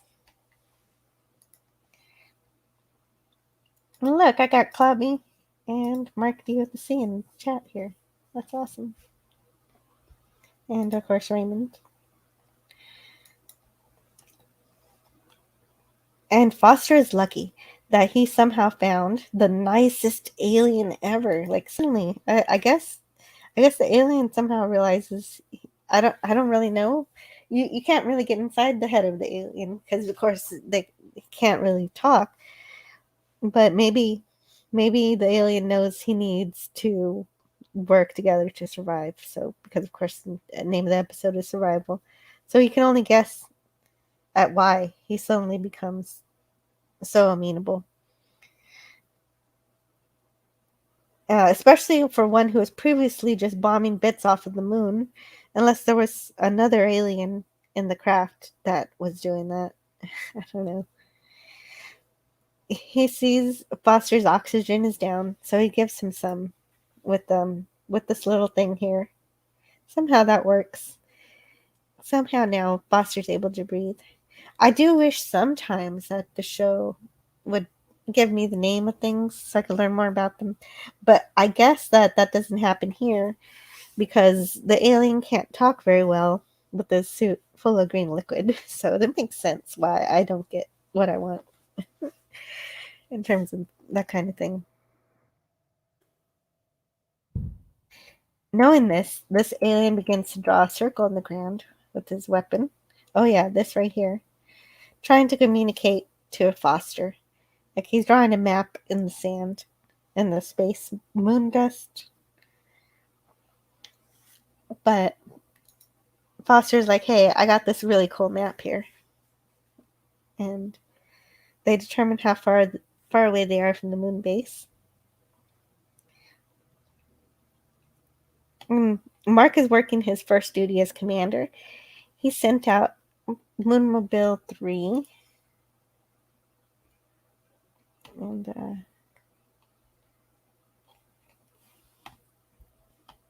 Moonmobile 3 and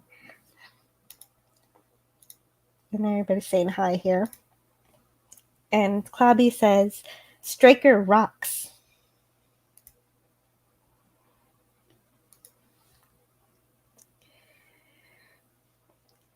So Mark sends out Moonmobile 3 to the UFO crater to find the craft. And there's this nice scene here where Straker asks about this and assures Mark that he didn't, that Mark doesn't need his permission to make these kind of commands. So that's solidifying his leadership role, which is a pretty beautiful thing. And even though Mark's command isn't going to last long, it's really great because he's a really good character and he's taken to the leadership role really well.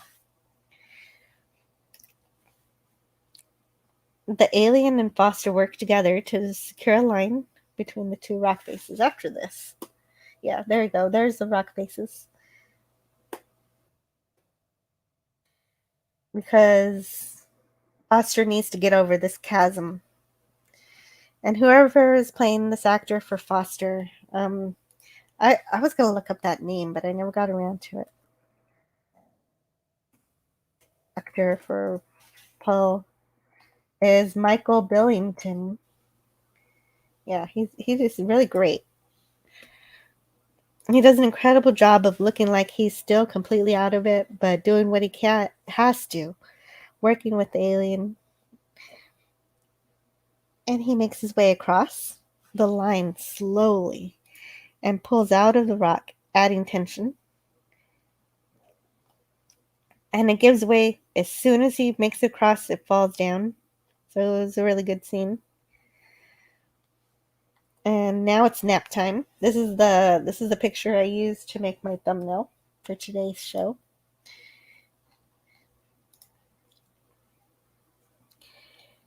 And Foster is fading in and out when he finally sees the Moonmobile fly by. And he struggles to his feet, screaming for help, and they finally see him. They help him by giving him oxygen. He tries to explain to the alien that the alien is a friend and that the alien saved him, but tragically, they can't hear him.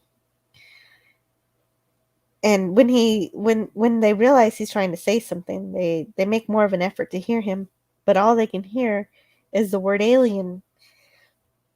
And so I was saying no right along with him. And I kind of had the feeling that this might happen, but it didn't make it any easier to see. It was a beautiful understanding between worlds, a bit, I want to say a bit like Darmok, but rather this episode, but rather Darmok is like this episode. It was tougher. It was tougher than seeing Dathan die from the monster wounds, because what happens here is more like if Riker had figured out how to send a landing team and gunned down Death again, which would have been way more tragic.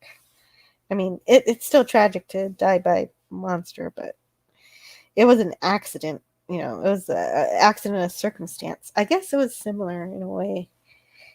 It was a more Star Trek way to have an accident where Dathan ends up dying because, of course, Riker wouldn't just gun him down. So it makes more sense, actually, now that I think about it, that Picard was just beamed away before he can help kill the monster. So they did a good spin on it. I don't know. I mean, I'm sure there were other episodes. I'm sure there's tons of other series and whatever who do a story like this, but I would like it every time I see it. It's really cool, but also sad. And then of course Tina is shocked because she thought he was dead this whole time. And Paul has a lot on his mind, so he goes out for a drink with Alec. And that's it. And that's my. So I had such a full panel earlier.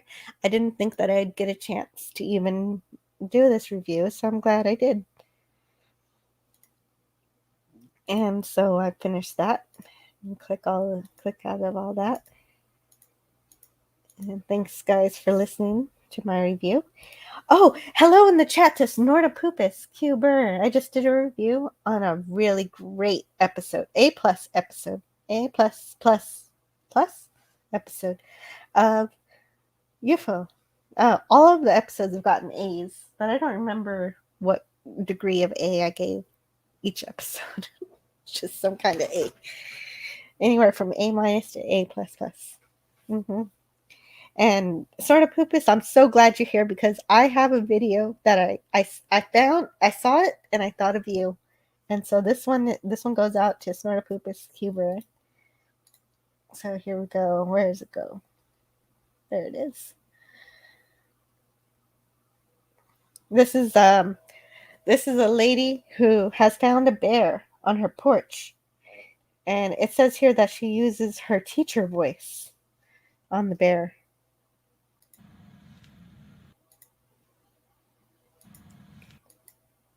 Wait, why is it not working? Is it because...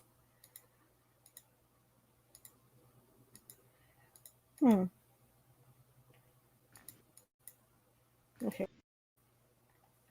There we go.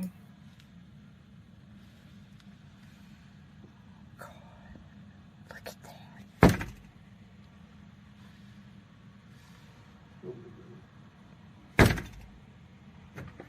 Get down from there. Get down from there, right now. Go. You get down from my porch, right now. Go. What do you think you're doing on my porch? You get down. Go. How dare you? Go.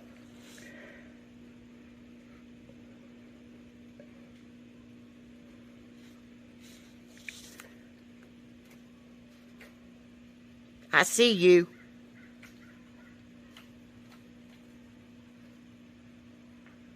I see you.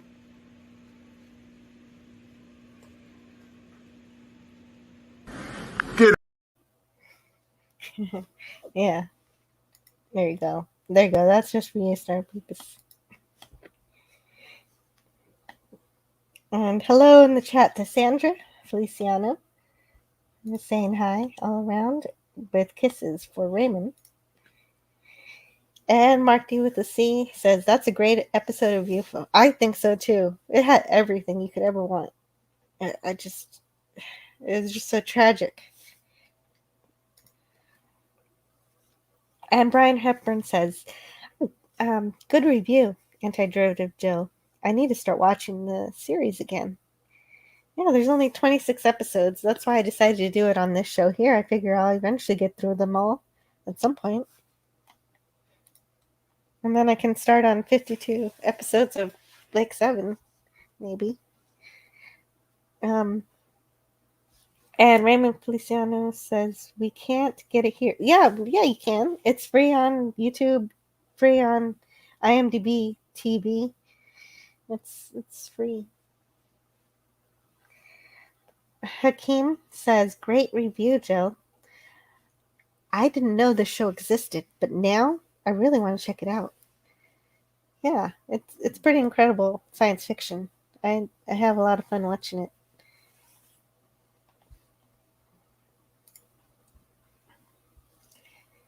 And, you feel like it's really real.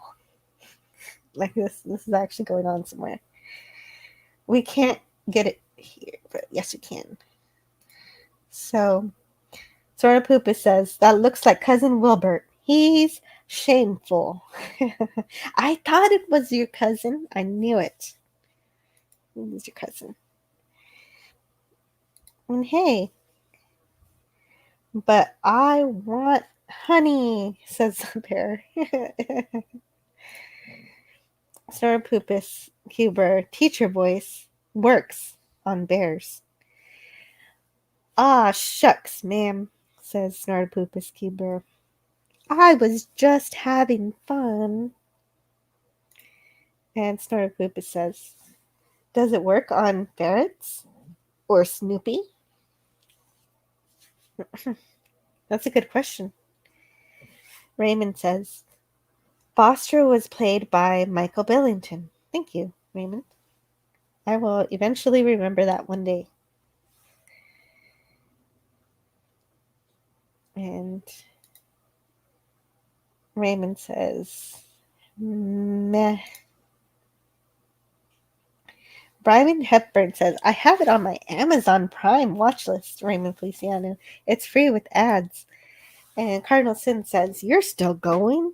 Well, see, what happened was I had this big old panel full of amazing, wonderful, fascinating people. So I had to let them talk and I had to let them express themselves. And then I had this big, wonderful chat of people who also had really great things to say. So by the time everybody was all done saying all the things they wanted to say and had to get on with their day, I still hadn't done my UFO review. So for the past 30 minutes or so, I did that. So, and then Zorapoopus showed up and I was able to show him the bear video I had for him. And so far, I still have 20 more minutes before I have to actually run. So I'll be closing out the show in 20 minutes. But we'll see what I do with the time intervening. Or if I close it out sooner than that, we'll see. Anything can happen.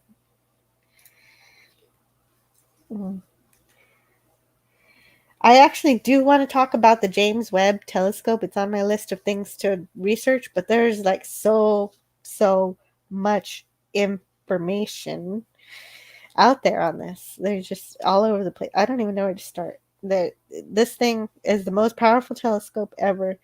And we're just starting to get scratching the surface of what it's going to discover, and yet there's too much already to talk about. So I'll have to get back to that some other time. For now, I'll just I saw this in my Twitter feed, which is from the James Webb Telescope. So I'll just play it for now, and as a teaser for when I actually know what I'm talking about.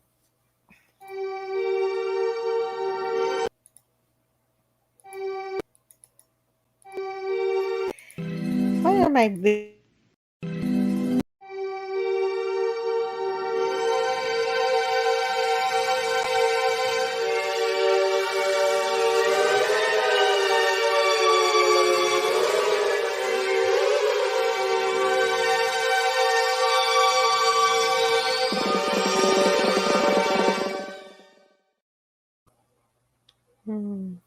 Nice.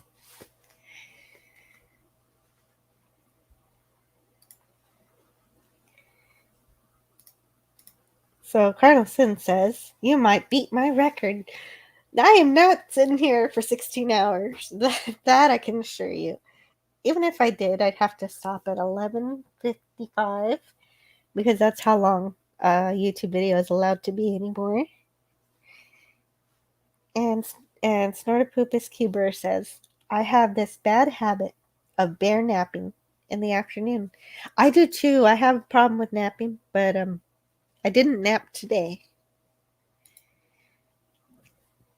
Cardinal Sin says, "Hey, Snortopoopus and Brian Hepburn." Yeah, great. Great guys in the chat. Raymond says, "Antiderivative Jill, go to Dr. Becky or Launchpad Astronomy." Oh yes, right. I've seen the videos out there, but still, I want to. I don't know what I want. I'll let you know when I find out. Cardinal Sin says, yes, Jill, talk about the James Webb Telescope. I can't yet. I'm going to. It's too bad every star looks like a hexagram or whatever it is. Yeah, I mean, I could go to Dr. Becky right now, but then it would be you just watching Dr. Becky, and you could just watch Dr. Becky. So, or any of the other actual. I'm just a fan of this stuff. Those are actual scientists who actually, have their own telescopes and do their own research. Yeah, I'm just a fan of science. And that's it. Now that is the bulk of the content that I had for today. Yeah, what a wonderful stream I did. Thanks to all of the wonderful guests I had and the wonderful chat. And one last thing I do have is the results of my poll. So I'm going to share that. Let me share my screen here. Chrome tab, new tab, share.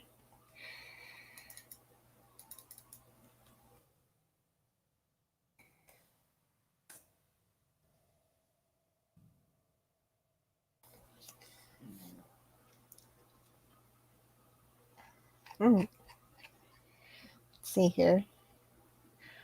And Raymond says it was a great show. Thank you. I think so too. It was a lot of fun. I loved having all those guests. And I had I had Cardinal Sin, Captain Cockney Spock, but now he's Captain Timelord Spock. And I also had you, Raymond Feliciano, from King Dolphin TV. I had Potato Reven and Pleasant Valley Picker, CA, who was my only guaranteed guest. So that I got other guests was really awesome. Did I have anybody else? Am I missing someone? I don't want to miss anybody, but I think that was it. So Snortopoopus Cuber says, Oh wait, I had Dalek 451. That's who I was missing. Dalek. I can't forget the Dalek. Snortopoopus Cuber says, I guess Alpha Ursae Majoris 9 is going to have to reactivate the cloaking device. We can't have the web pinking in on us. Oh. Yeah, that's right. And Cardinal Sin loves Dr. Becky. And Raymond Feliciano says, let's make some waves on King Dolphin TV. Yep. Yeah, if you've got a wrench, go ahead and put it in your channels if you want. So I'll be closing down the stream, and I'm going to end my poll with 29 votes. Ending the poll now. We know what we're reviewing next. Even though it's been done a million times before, we're going to do it in our own way. We're going to review the 79 episodes of Star Trek, the original series from 1966, beginning production in 1964. And it'll give Pop Culture Curator and I something really fun to review that we know is going to be amazing. And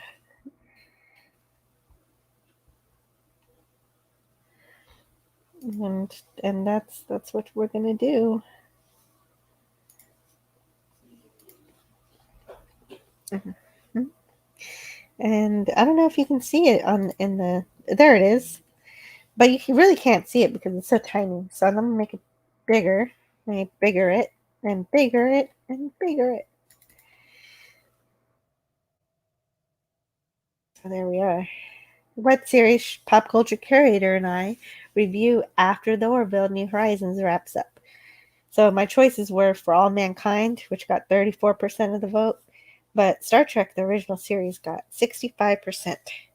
Because, everybody wants to watch Star Trek, even if they've seen it 100 times before. You might learn something new. You never know, or hear a new perspective, depending on who's reviewing it.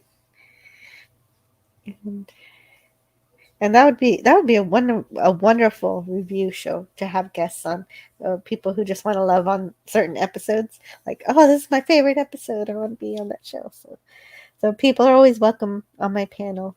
As long as you're good, then you're good to be on.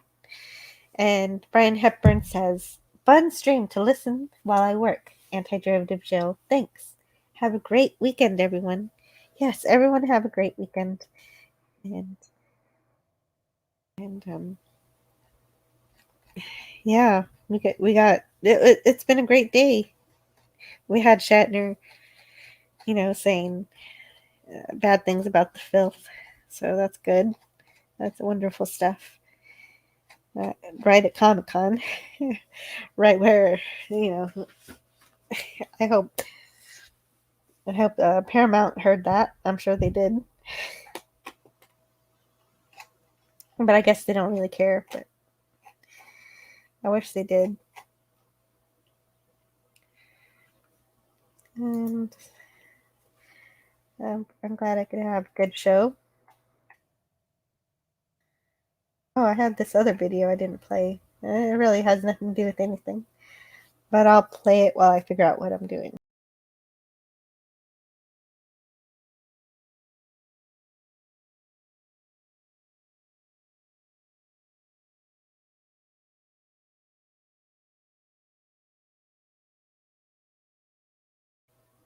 Yeah. Oh, okay. That was an old experiment that that demonstrated why it's safer to stay in your car during a lightning storm.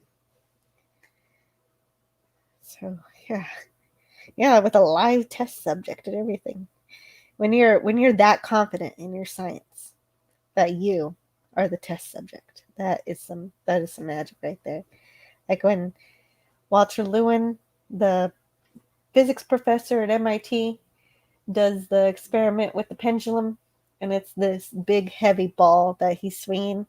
He's so confident of physics that he'll get the pendulum swinging right in his face, and because he knows the math of the swing, that it's not going to smash his nose.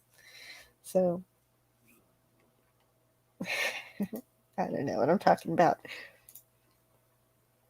Cardinal Sin says, I never thought I'd say this, but William Shatner rules. I know. He does. He rules. He really does. I don't know why you never thought you'd say that. I mean, I know he can be rude sometimes, but I mean, he's got a tough time being Captain Kirk all the time.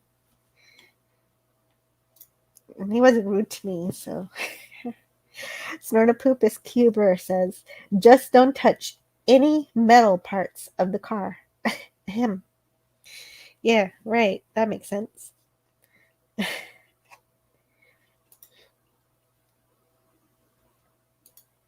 That was just fun to watch. And I guess, yeah, this is a good time to end the stream. Oh, since Clobby was here, I'll play this just for fun. Listen, you bunch of tarts, it's clobbering time! StreamYard is being silly. Silly StreamYard.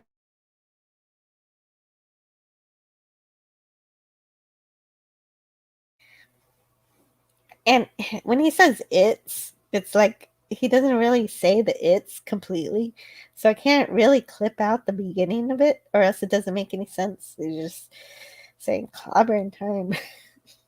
Which I guess maybe would be good, but I guess I'll work on it.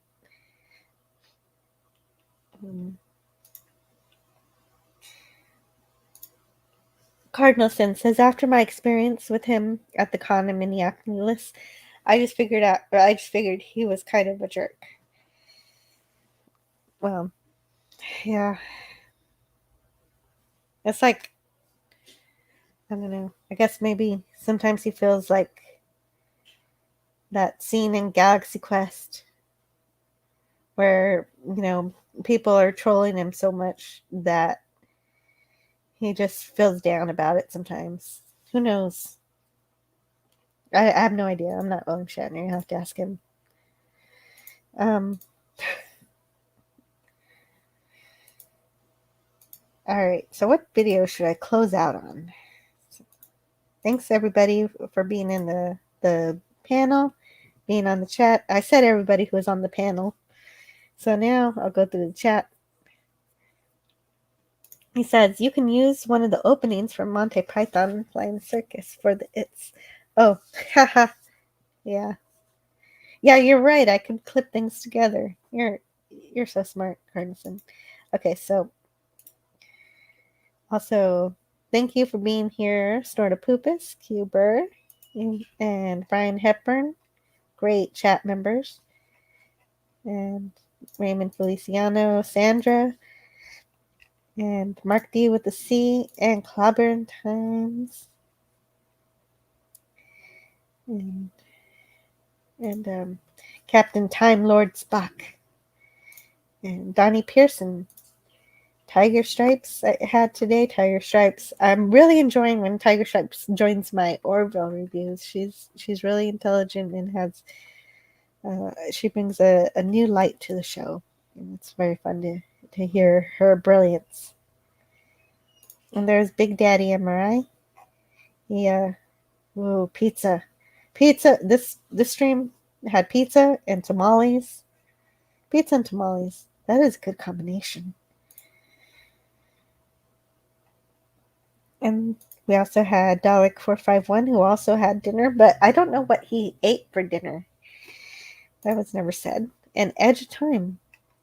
Really great to have you on my chat. And Eric Sonder is always welcome. Yeah. He's a big fan of Star Trek 2, obviously, with the IDIC symbol there.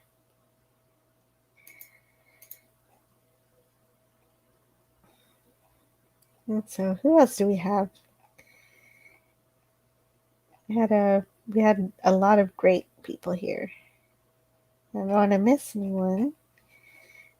But now they're starting to repeat. Oh, yeah, Pop Culture Curator was here for some time. And we also had Vader Cooking, which I had never found out if he's like a channel that cooks. Like in a Darth Vader costume. Like, I have no idea. Like, I'm just making this up. But that's just what I picture from that name.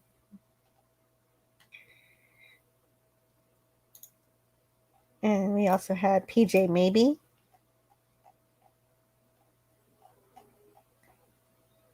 And of course, Gorilla's Random Thoughts. He always makes an appearance here and there and everywhere.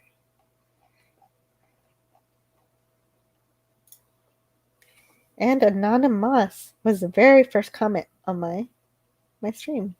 Cool. And that's everybody. And Cardinal Sin agrees Tiger Stripes is awesome. Snortopoopas Cuber says, Cardinal Sin, I'm sure he can be, but I've come to like him much better than most Trek actors. Yeah, me too. I agree. Yes. And so I'm going to leave you with... What should I leave you with?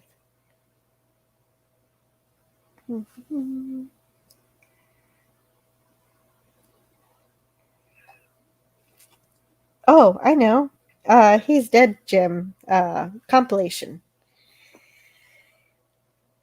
Everybody have a great day. Have a great weekend. And I'll see you all next time on this episode of Plomeek Teatime number 10.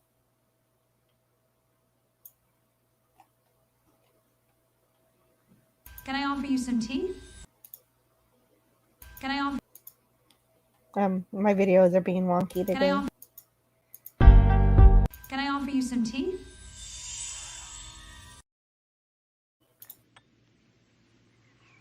Good tea. Nice house.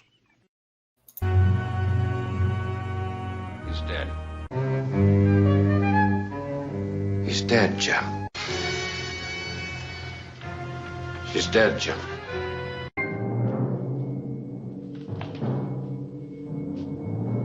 He's dead. She's dead. That's dead. She's dead.